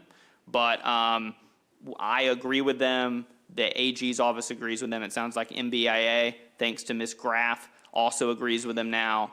And now I think, the only remaining drama that we're going to hear from our virtual witnesses is whether I can get the Waterman on board, to Delegate Jacobs' point as well. And I'm sincerely hoping that I will be able to. But and they probably haven't seen the amendments, but I'll obviously continue working with everyone. And I'm hoping we can get everyone at the end of the day, as I always do, to sing kumbaya around 2 extra people in the OAG's office. I'm sure it was a typo on Ms. Graff's part, but I guess my last question would be, would it do you have any data? I know you're looking for data for exactly how many environmental crimes there are, but it's upon which regions they are in within the state? Yeah, sure. I mean, I can't, I can probably give you some sort of geographic breakdown if the committee is interested in, like, how many arrests happen, how many prosecutions occur, how many people are convicted. We can probably get all that data for y'all, but, I mean, I can tell you that the breakdown is heavily skewed towards Western Maryland and the shore. I mean, where basically our natural resources are most abundant is unfortunately where criminals like to prey. Mr. Chair, if I have my last, okay, thank you. Okay, we're going to go to the opponents, Robert T. Brown, Timothy Mortis, and Jim Mullen. Let's start with Robert T. Robert, you out there? Yes, sir. Can you hear me? I can hear you. I can't see you, but I can hear you. All right. Well, let's see what we can do now. There you go. There you go. We see you. Okay. My name's Robert T. Brown. I'm president of the Maryland Watermen's Association, chair and members of this committee. We're not in favor of this change into this at this time. We just had an election this past year, and we've got some new state attorneys, and we've got some that got reelected. And these people that we elected, just like all of you up there who are being elected, we want to be tried by our people that we have elected, is one thing. The other thing is, I don't believe that once this bill is to pass, that it's going to be, well, is the state's attorney going to take it, or is that AG's office going to take it? I think it's going to just switch over to the AG, and we do not feel comfortable with it. We have been very fortunate here lately. We're not having that many violations. A lot of violations that we've had in the past that went to administrative court, and the administrative court has taken these people's license for life. So, I mean, it's not no slacking of the prosecution on getting these people not only found guilty, but they're going through administrative court and losing their livelihood, part of their livelihood for the rest of their life, like in Orchard. Most of the bad eggs that we had, put it to say, they have been eliminated. And the ones that that weren't maybe doing exactly right are saying, hey, look, I can't afford to give up half of my livelihood for moving a little bit over a line one way or the other. So it has corrected itself with what the good deeds of our state's attorneys have been doing and the administrative court has done. So we do not feel that this is necessary. We think it should be left with the people who we elected in our counties. And thank you very much, and would like to have an unfavorable on this. Okay, thanks, Robert. Timothy Mortis, the Watermen's Association. Tim, how you doing? Good. Chairman Barve, committee members. My name is Tim Mortis. I'm second vice president of the Maryland Watermen's Association. And just like to reiterate a little bit of what Robert said. You know, we all have our own county state's attorneys, and we also have the disciplinary process at Department of Natural Resources. You know, allowing an outside attorney to come into your county and, you know, it changes the way, and, you know, you have to go about defending yourself in court. I just don't see where we're going to gain anything, but at this point in time, you know, there haven't been that many tickets. Along with, you know, my position at the Maryland Watermen's Association, I'm also county president of the Cecil Hartford Watermen's Association. It has been a long time since we've had a commercial issue that's had, you know, taken to court. A lot of this, you know, the bad eggs, so to speak, through being processed in local court and the disciplinary process at DNR with the point system and all that, you know, I can't say that the bad eggs are a thing of the past, but the problem has gone away for the most part. I'd like to ask for an unfavorable report on this. Thank you. Thank you. And then finally, Jim Mullen. with the Oystermen's Association. Jim, you there? Yes, sir. If you can hear me, I'm just trying to get the camera on. I can hear you, I just can't see you. That's fine. Here we go. Start my video. Okay. Thank you, Mr. Chairman and members of the committee. I'm Jim Mullen with the Maryland Oystermen's Association. And just some quick background. Senator Bailey does attend Delegate Jacobs's Waterman Caucus on Monday. He brought this forward, kind of spun it by the group, but naturally everybody had some angst with natural resources being involved. I get the environmental piece, I get the pollution piece, understand all that, but you know, the Department of Natural Resources already has a process already set up in place that deals with this, and naturally it deals with the local level. And the gentleman that, you know, was presenting here earlier, you know, he talked about where the AG would actually act as the state's attorney when we already have one. So, you know, it's just the fact that the natural resources was rolled into the bill where that already has its own entity that kind of takes care of this.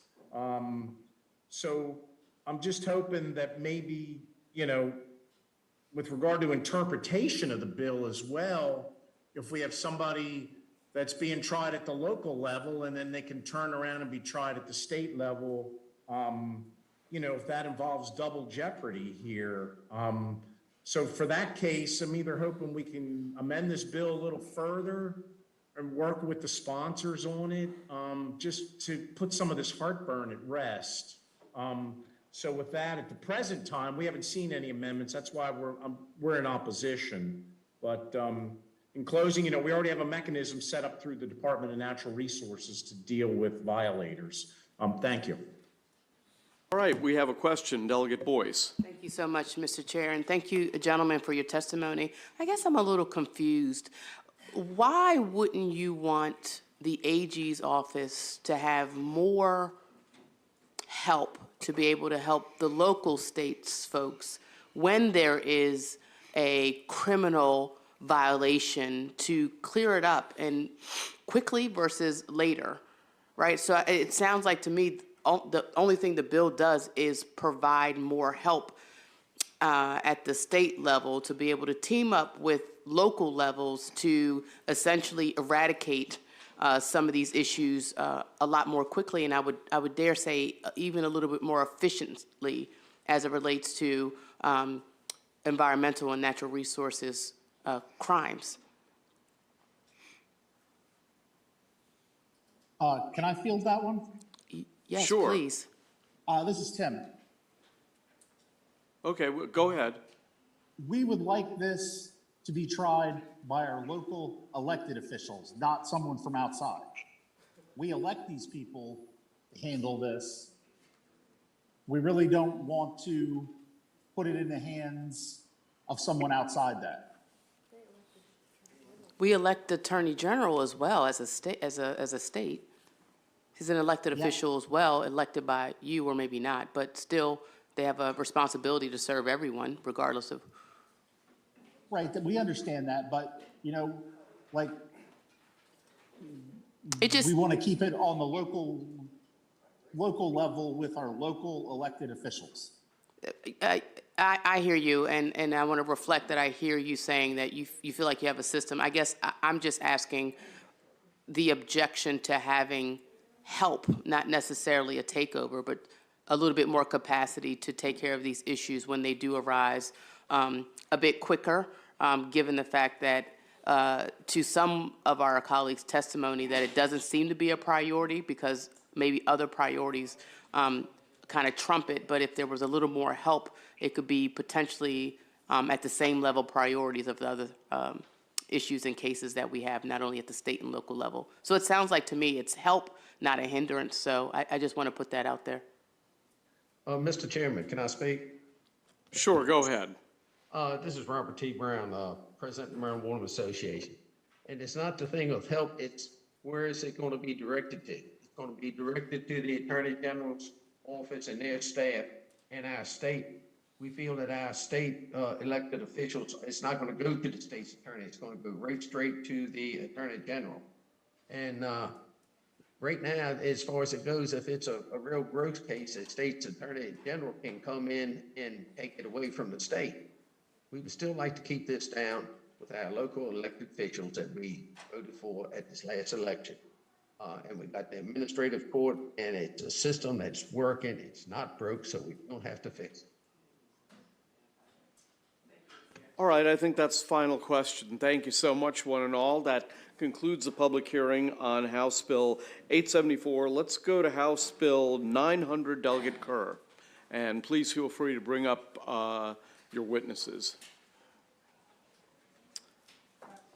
Yeah.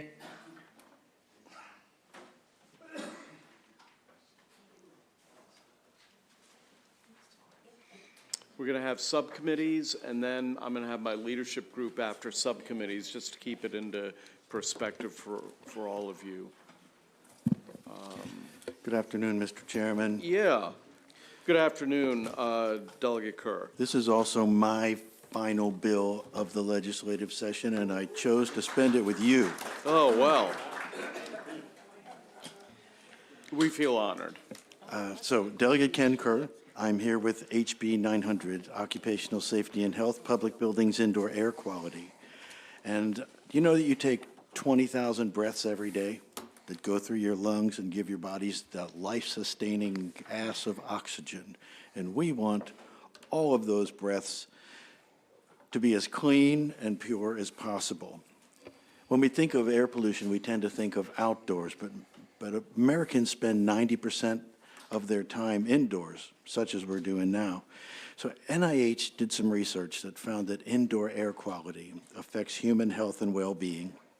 And these studies suggest that concentration of indoor air pollutants are increasingly driven by factors such as chemicals used in cleaning, off-gassing of carpet, furniture, and other office equipment, along with biological contaminants such as mold, viruses, allergens, and both short and long-term exposure to these can cause a range of health issues, from respiratory diseases, heart disease, cognitive deficits.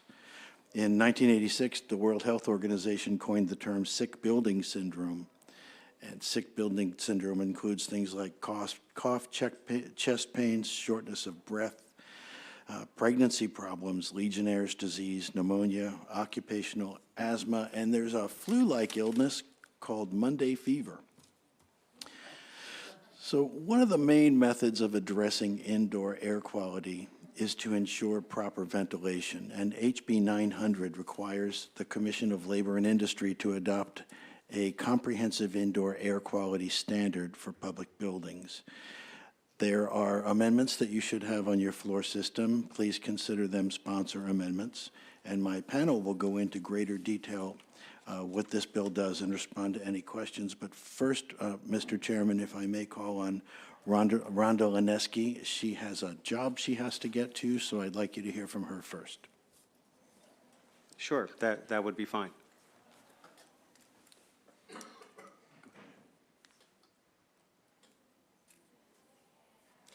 She's virtual.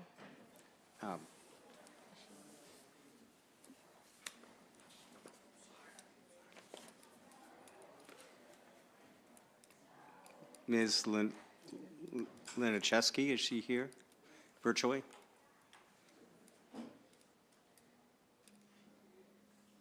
Not here. Okay. I guess she had to go to work. Okay, all right. Sorry about that. Who would you like to have go next, Delegate? I will. Cindy Okay. Smalls, please.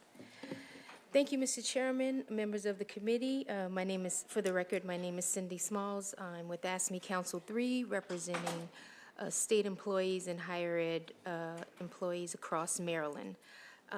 This is my last bill for the session that I'm testifying on, and I'm happy to be with you.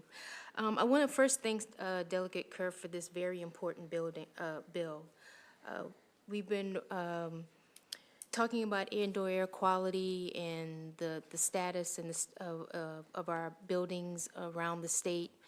And we think this bill is the first step of having that discussion of doing something that provides some protection for our employees working in state facilities. Briefly, this bill simply just asked for standards, indoor air quality standards in the building, so we know what those standards are. And secondly, we want to have some type of tracking system, logging system, that where we can track employees' complaints about issues that are happening around the state, and to be able to track that and do something about that. And also empower the employees around the state to be able to issue these complaints without retaliation, and feel like that they can come and voice their concerns about their health conditions in the workplace. I would like to briefly just touch on the sponsor amendments that Delegate Kerr talked about. Our amendments are around trying to do something around the fiscal note. So if you took a look at the fiscal note, and we had discussions about amending the bill. In the bill, we called for annual, annual inspections of all state facilities. What we'd like to do is amend that, not to have the annual inspections, but insert what we call sensor monitors in all public buildings. And what that would do. Ms. Smalls, I'm sorry, if you could wrap up and maybe Yes, one of us when we can do ask it. you a question about any Yes, other sir. part of the amendments. We asked for a favorable report on this bill. Thank you. Thank you.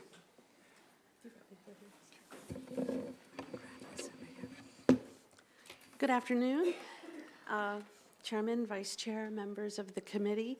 I'm Professor Kathleen McFall from the University of Maryland School of Public Health.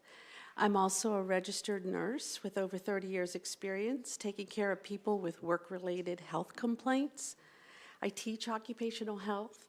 My students were probably watching at 2:30, which was when our class was. They may not be watching right now. I conduct research on airborne infectious diseases and how ventilation can reduce the chance of getting sick. To that end, we really need this bill.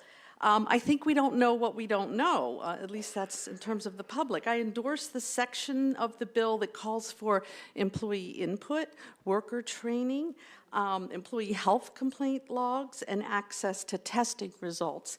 And that's the biggie for me, because right now, none of us knows exactly what's inside our air, but it's not that difficult to learn it.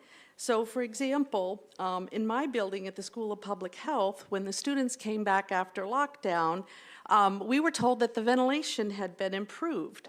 But that was all we were told. And this is what I want to know. I want to know, what are the carbon dioxide levels? How many air changes per hour do we now have? What's the particulate count? Is that air being filtered? And what type of filter? So this is the kind of thing that we all need to get kind of comfortable with asking about if we want to kind of make our way into the next pandemic. I teach this, so I carry this little box. This is my CO2 monitor, and it tells me if fresh air is replacing the exhaled carbon dioxide of building occupants. So I can compare the results in this room with the outside and get some sense of the ventilation in this space. I'll close with the fact that the White House is leading a clean air challenge, and I have included all those references in my written testimony. Thank you so much. Thank you. Who would like to go next? Good afternoon, Chairman and Vice Chairman and members of the committee. My name is Phyllis Coleman, and I work at MSDE, which is Maryland Department of Education. And I'm a member of ASME at Local 3644. I thank the committee for the opportunity to testify in favor of HB 900. Air quality inside publicly owned buildings have a tremendous impact to the health and well-being of state employees, which I've been for 25 years, and our customers that we serve. As a state employee, when coming to work, the last thing you expect to have to worry about is your health due to poor air quality at your workplace. But unfortunately, this happens in public buildings across the state. For example, we have at the MVA employees having issues breathing, and due to the poor air quality in their buildings. We have correction officers working in old facilities with poor air quality. I have complained and reported to my management about the HVAC system that's at my building several times with little results. Sometimes something must be done and begin to address these issues. This is why I'm in favor of HB 900, because it ensures that every public employer has a plan to address indoor air quality issues and managing healthy air qualities by tracking and recording employees' complaints and ensuring that these complaints will be heard without retaliation. Thank you for the time. Thank you for your time. Thank you.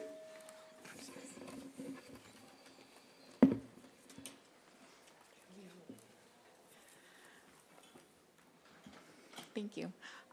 Mr. Chair, Mr. Vice Chair, members of the committee, thank you for the opportunity to speak on House Bill 900, which can help more than 975,000 educators, students, learn, thrive, and breathe in Maryland. My name is Eunice Salcedo. I am a senior health and safety specialist at the National Education Association, the nation's largest union of more than 3 million members. In my role at NEA, I have the privilege of working across the country to assess indoor air quality issues and advise school leaders on how to best protect their students and educators.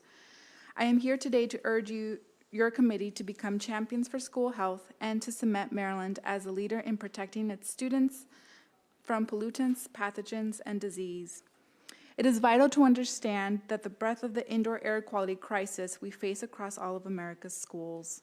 More than 14 million students and school staff are breathing polluted air every single day. Without any enforceable federal standards from OSHA on indoor air quality, school ventilation systems continue to fail and toxic building materials remain. Whether it's spiking asthma cases or developing cancer, the consequences of poor indoor air quality are real. These health risks are compounded even further in communities with more Black, brown, rural, and economically disadvantaged students. This is a health issue with lifelong implications, but it's more than just about health. A study of 100 U.S. schools found a direct association between student academic achievement and classroom ventilation rates, and that there was measurable progress in math and reading scores when indoor air quality was improved. On the other side of the equation, more than 10.5 million school days are lost every year due to asthma, making it the leading cause of absenteeism in this country. We urge the committee to issue a favorable report on House Bill 900. Thank you. And we do have one more favorable witness, virtual, Mr. Darrell Alexander. It's Ms. Alexander. Oh, my apologies. Happens all the time. Thank you for the opportunity to testify in support of HB 900. I'm the retired Director of Health and Safety for the American Federation of Teachers, and I've dealt with indoor air quality issues for over 25 years in schools and public buildings. This bill, if enacted, will deliver relief to public employees and benefits to public employers. The research evidence is ample. You've heard from Eunice about that. Poor indoor air quality is associated with both health and performance of employees and occupants. Workers have more health complaints and their productivity and output suffer. We know also that deferred maintenance of HVAC systems is associated with significantly higher energy costs. This bill will promote a systematic method for improving air quality in public buildings as well as energy efficiency. Now is the time to act to address these issues in the state and other public entities as they take advantage of historic federal funding to improve infrastructure and energy efficiency. These programs can be reasonably linked to improvements in IAQ as outlined by the US EPA and the White House Initiative on IAQ. Finally, we can be confident that compliance costs to public employers will be negligible by looking at the state of New Jersey experience with its 2007 IEQ standard. A review of state budgets indicated that there have been no appreciable increased costs over these 16 years in both public capital investments and with compliance to the standard as well. Compliance officers have been able to respond to complaints as well as to conduct comprehensive workplace inspections without increasing dedicated staffing for this standard. Please feel free to contact me. This is a big arena, and I can give you more research and policy evidence. Thank you. Thank you. That is the last witness in favor, so we'll go to questions. Delegate Foley. Thank you, Mr. Chair. And if I may, I have a couple of questions for the sponsor and then for Ms. Smalls. So Delegate Kerr, thank you so much for bringing this bill. I think we heard that there are no standards for indoor quality now. Is that correct? No federal or state standards. Is that correct? There are none. Okay, thank you. And then, but the heart of my question is that isn't it so that this would apply to all public buildings to be in compliance with these standards once they're developed? And so the members of the general public would benefit from this as well, isn't that so? That's true. The bill as written would apply to all public buildings. Yes, thank you. And so my second question is for Ms. Smalls. You started to talk about the sensors as opposed to having the evaluation by people every year. Do you want to finish that thought? Yes, thank you. Thank you for the question, Delegate. So the sensors that we're advocating for are much like the sensors that Kate showed you. So it would be a little device that could monitor the air quality at real time. So this would be no different than some of the other standards that we've put in the workplace, like, that keep workers safe, such as, fire extinguishers or sprinklers or handrails for, employees going down the stairs, or even smoke detectors. We look at these monitors that could monitor the air quality on real time as a way to ensure a healthy workplace. And so you indicated that would have an effect on the fiscal note. And could you just explain that briefly, how that would affect the fiscal note? Yes, we think that it would have, it would be a little more cost effective to have these monitors in place. And there is testimony from an analyst that kind of gives some cost analysis of what that might cost us. But I would also like to just also mention about the fiscal note. I think one thing that the fiscal note does not that bring out the cost benefits to the state, because when you have employees not calling out because they're not sick, you have more productivity. So we think it's a benefit as well that I think isn't highlighted in the fiscal note. Thank you very much. Thank you. Next question to the Vice Chair. Thank you, Mr. Chairman, and Delegate, thanks very much for bringing this bill. I know, good indoor air quality is so important to everyone. It goes without saying. My question goes to potential federal support. Did any of the legislation that Congress passed in the past couple of years, for example, the infrastructure bill or anything else, provide grant funding that maybe the state could access to help offset some of the bill's costs? I think my virtual witness can answer that. Daryl Alexander. Yes, the federal government has been offering resources to states and public entities since the pandemic to increase general ventilation in response to the ventilation and repair and calibrate systems. And the infrastructure money, the IRA, if you've read all those pages, also says that money can be used to upgrade schools and school buildings and infrastructure. And, this is a really great moment to combine all those resources that are coming down the track for infrastructure and energy efficiency to upgrade ventilation. They go hand in hand. Okay, thank you. Thank you, Mr. Chair. There was mention of ways to bring down the fiscal note. Can you elaborate on that? Yeah, so, yes. Yes, so in the fiscal note as it is written, it calls for an annual inspection of all state buildings every year. And so that fiscal note, I think it takes, or it assumes that once we do these inspections, that we would take care of all of the issues at one time, and we realize that, that's not feasible. If the buildings are bad, I think that it would be a phase-in kind of situation, but the fiscal note, it is what it is. So we believe that the sensor monitoring might be a more cost-effective way of measuring the air quality, but also measuring it in real time. Okay, my apologies. I thought there was another.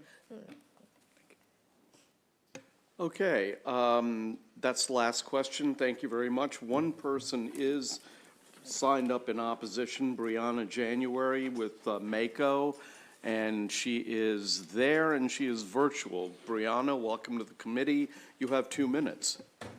Thank you. Good afternoon, Mr. Chair, Mr. Vice Chair, and esteemed committee members. For the record, Brianna January with the Maryland Association of Counties in respectful opposition of HB 900. And committee, it's my first time appearing before you, so thank you for having me. Committees understand the intent of the bill and they surely agree with its goals. And committee, to be frank, they strive to provide the safest public buildings for both our staff and for the public that we serve. In fact, counties often have been far ahead of the state's building and maintenance requirements. That said, they do have concerns about the prescriptive one-size-fits-all nature of this bill, which they feel would be duplicative of existing routine facility evaluation and maintenance. Committee, we're talking about the same uniform policy for all public schools, all detention centers, all libraries, all government buildings at all levels. Which unfortunately is just not practical. Additionally, of concern is that the bill does treat all public buildings the same without any consideration or flexibility for older historic buildings. So for example, under HB 900, a building that is built in 2020 is treated the same as one built in 1920, which again is not practical. And I will note before closing that while our friends from the municipalities could not be here today, MML has encouraged me to add a Me Too from them and to direct you to their written testimony. I do look forward to seeing the sponsors' amendments, but MACO does urge an unfavorable report at this time based on the bill as currently drafted. Thank you. Okay, are there any questions for MACO? Seeing none, thank you very much. That ends the public hearing on House Bill 900. Let's go to House Bill 113. Is Delegate Mangione? Yes, Delegate Mangione is here. What did I say? Oh, 1137. That's another example of my less Dixia.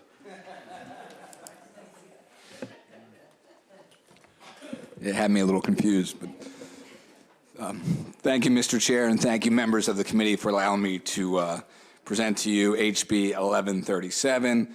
This bill, very straightforward. What it does is establishes the work group to study school bus safety. The work group must study and identify issues related to safety for and the behavior of students and bus drivers on buses driven to or from a primary or secondary school in the state. Of course, we all know the safety of the students, the bus drivers, and the surrounding community are all affected by what goes on and the behavior of the individuals riding the school bus. We had a bill last year that dealt with a work group to study school bus wages as an issue for retaining school bus drivers. I believe we all agreed that bus driver shortages was an issue. I think it was unanimous. I supported the bill. I also offered an amendment to put this study in. We received bipartisan support on the amendment, but unfortunately we did not get enough votes to pass. But one of the main suggestions was to bring this as a standalone bill next session. So that's what I am doing today. And I want to add some background to provide why I'm bringing this bill. I'll start off with a woman named Alicia Matthews in Baltimore County who had the chance to change careers in order to become a school bus driver. How she ended up quitting was because of the dangers of unsafe student behavior on her school bus.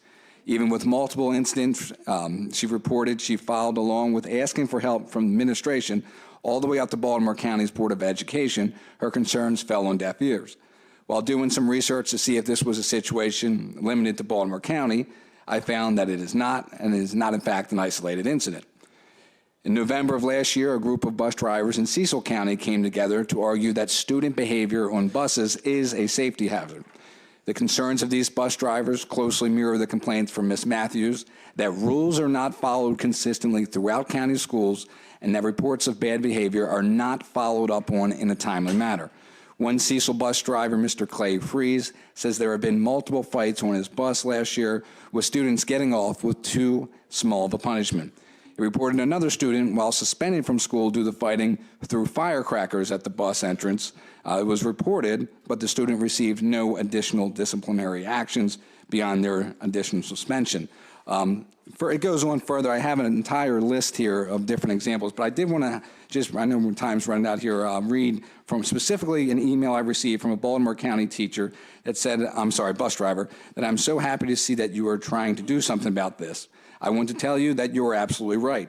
School bus safety is a serious problem and concern to Baltimore County bus drivers, and it is the reason many drivers are leaving and considering leaving. You hit the nail on the head when you stated that fights and the behavior on those buses is a danger not only to the students, the bus drivers, but also the community where these buses are driving. I've been driving the bus for over 12 years, and every year it's gotten worse and more dangerous and unbelievably harder to control the environment on the bus. Any driver on my lot will tell you how bad it is and that they are considering leaving for their safety and also, for the stress of trying to stop this behavior and getting absolutely no help from anyone at all. Not the school, not the lot, not the parents. There are fights and screaming and mayhem on buses every single day, all grades, all levels. The elementary schools are no better. I have a number of examples that I'll just say this, that this bill, again, it's simply a study. It does not cost anything, and this is a serious issue. I think many of us have seen stories in multiple counties in the news of just horror stories of fights. And last year, for example, one in Perry Hall at the high school where the two students, one was smashing his head into the ground inside the bus. So I bring this bill hoping in favorable support. So thank you, Mr. Chairman. Thank you. We have a question from Delegate Foley. Thank you, Mr. Chair. Sure. Thank you, Delegate, for being here. Thank you. So in looking at this bill, I see that it does establish a work group, but all that it does is, it seems to me, it talks about the work group identifying the safety issues. Do you have anything in mind in terms of how to rectify the safety issues that are identified? Thank you, and I would hope that the work group would come up with possible suggestions. Since this is such a serious issue, I would hope that they would look at what can be done, what can't be done. Should we have new uniform policies throughout the state? How we handle, the number of the examples were that the issues were falling on deaf ears. Is there something the work group can come up with that there has to be a statewide policy that says if a bus driver reports an issue, is that how are we going to make sure that that's reported and followed up on? Any type of suggestion that the work group comes up with to follow up with these is the gist of the bill, the point of the bill, if that helps. Okay, thank you. Thank you. Okay, are there any other questions? Seeing none, thank you very much. That ends the public hearing on 1137. The final bill of the afternoon is House Bill 819, a Montgomery County local bill, and before us is Monsieur Moon, the Vice Chair of the Judiciary Committee. Thank you, Mr. Chair, and my one witness is sitting I at running. the leftmost microphone. Happy to do it. There he is. So thank you, friends. This bill is a Montgomery County delegation bill. It actually miraculously passed out unanimously out of both the House and the Senate. I will admit I was quite intrigued at how fast it moved, but I think it's sort of an indication that times are changing on policies like this. So what does it do?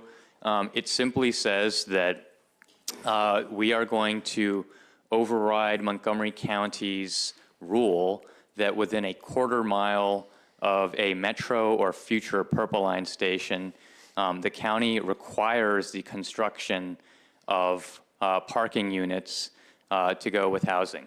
Now, why would we do this? We're not trying to ban parking near the Metro. We fully expect that people planning housing will, in fact, build parking, plenty of it, near Metro. But the pure reason for this is to lower the cost of housing. The state is paying billions of dollars at this point, with past billions invested in the Metro line in Montgomery County, and now the Purple Line stations coming in.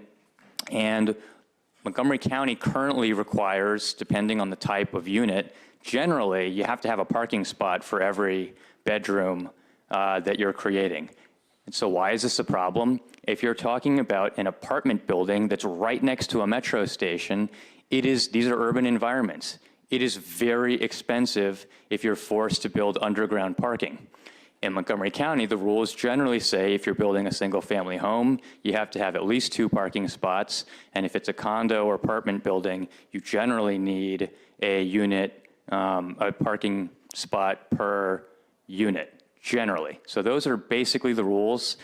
We had testimony from our delegation members who used to be municipal officials that for projects they were looking at, again, in their urban districts right next to a metro station, that it would add $50,000 to the cost of each condo unit to force people to build underground parking. So that's the policy. There's a lot more I could say. California, statewide, did a lot more than what we did. This bill is only talking about a quarter-mile within a Metro or Purple Line station for residential housing. California did a half-mile, and they included commercial and residential, and Buffalo and a ton of other cities have taken this step forward. I think with the much money that we've invested in this project, it's a very reasonable step. So I have someone who can tell you a lot more about this. Okay, Dan Reeder, welcome to the committee. You have 2 minutes, sir. Awesome, thank you very much. My name is Dan Reed. I'm a Regional Policy Director for Greater Washington. We are a nonprofit that seeks to advance racial and economic and environmental justice in land use, transportation, and housing throughout Greater Washington. I focus on issues primarily in Montgomery County, Prince George's County, and the state. And we support House Bill 819 as it'll uphold our county and our region's housing, transportation, and climate goals.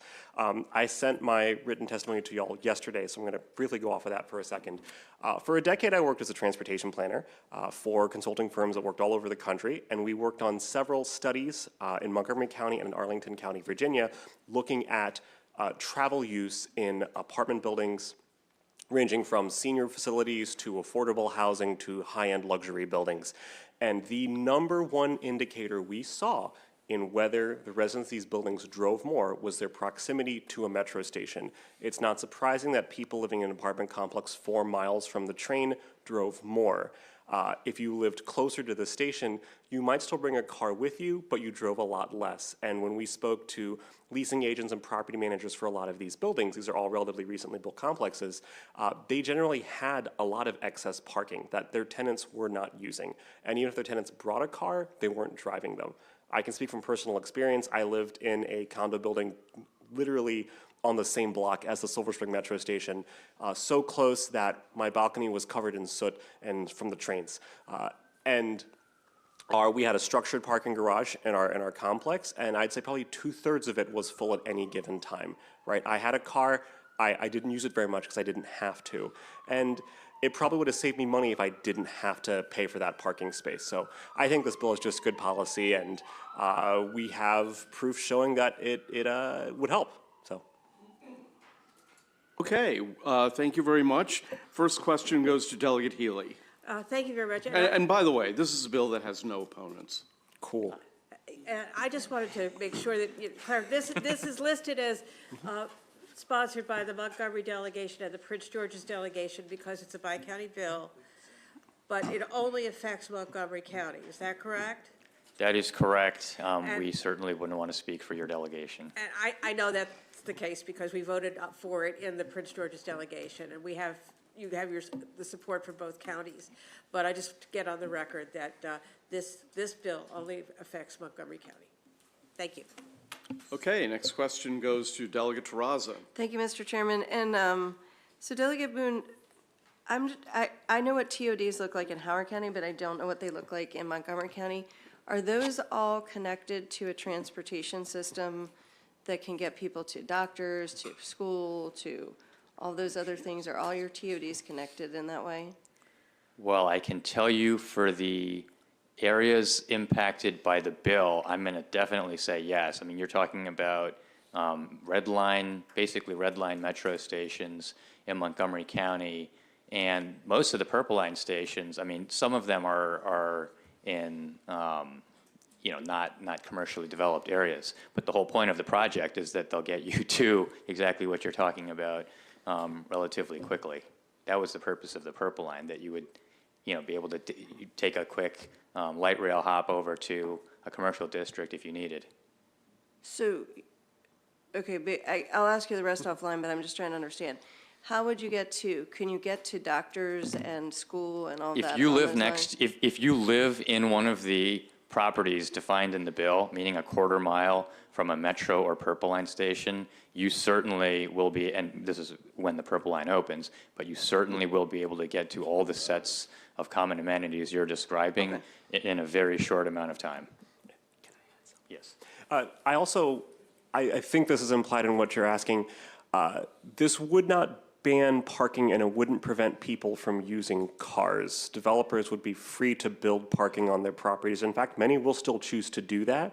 And if people need to access something with a car, they will likely still have that option depending on where they choose to live or if they can get parking on the street or somewhere else. So, and let me just be very, very clear about this point, since I think if that's what your fear is, most people, even with this bill, are going to be building parking.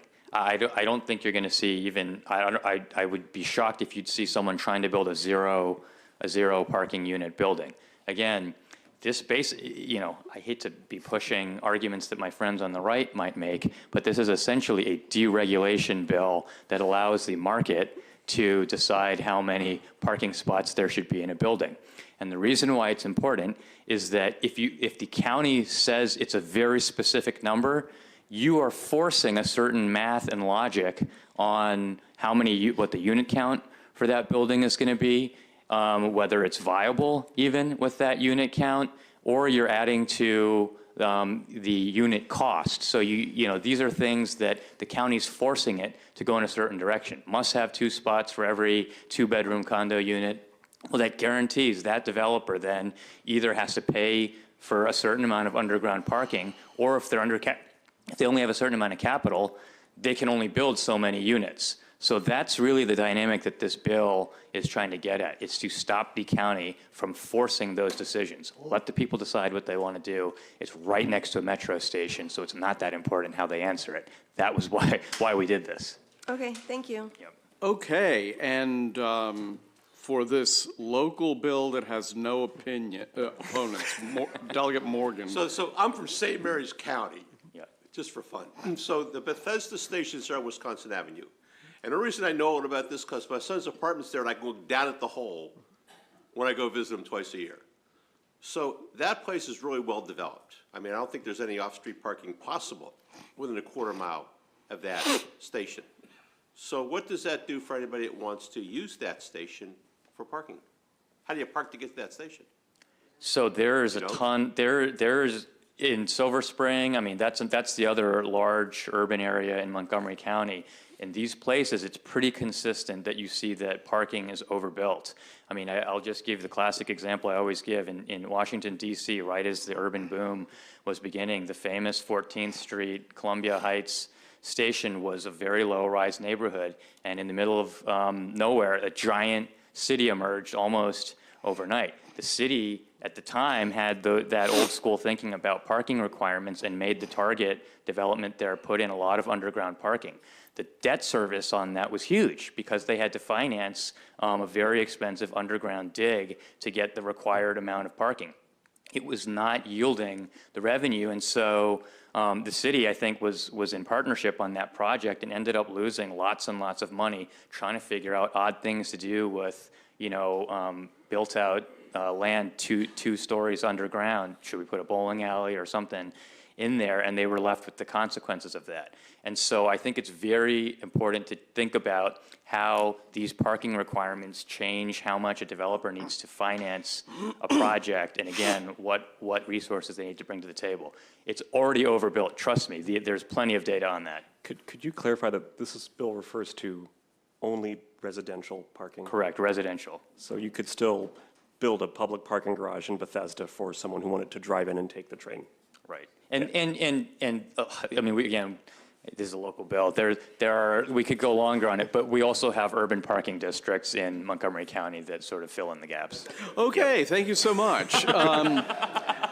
And that ends the public hearing on House Bill 819.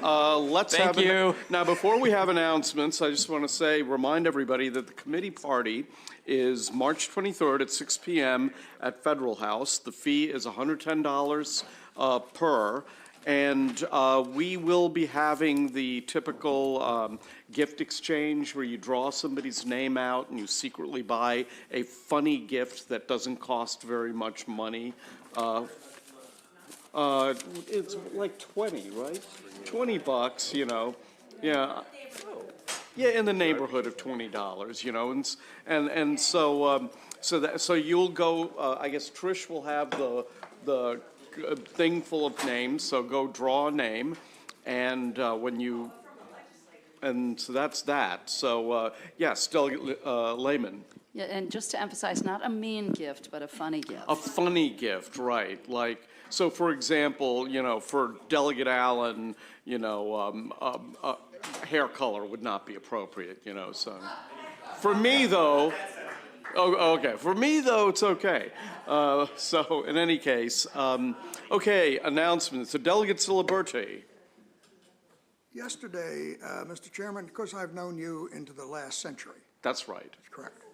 And you seem to have been out of sorts. What? Out of sorts. Oh, no. Well, I didn't get a good night's sleep, then. Okay, well, I don't want to get personal. Right. The other side of the coin is today you are in sorts. In sorts. And I'm delighted to see that. Oh, good. Thank you, my good friend. All right. All right, Delegate Love.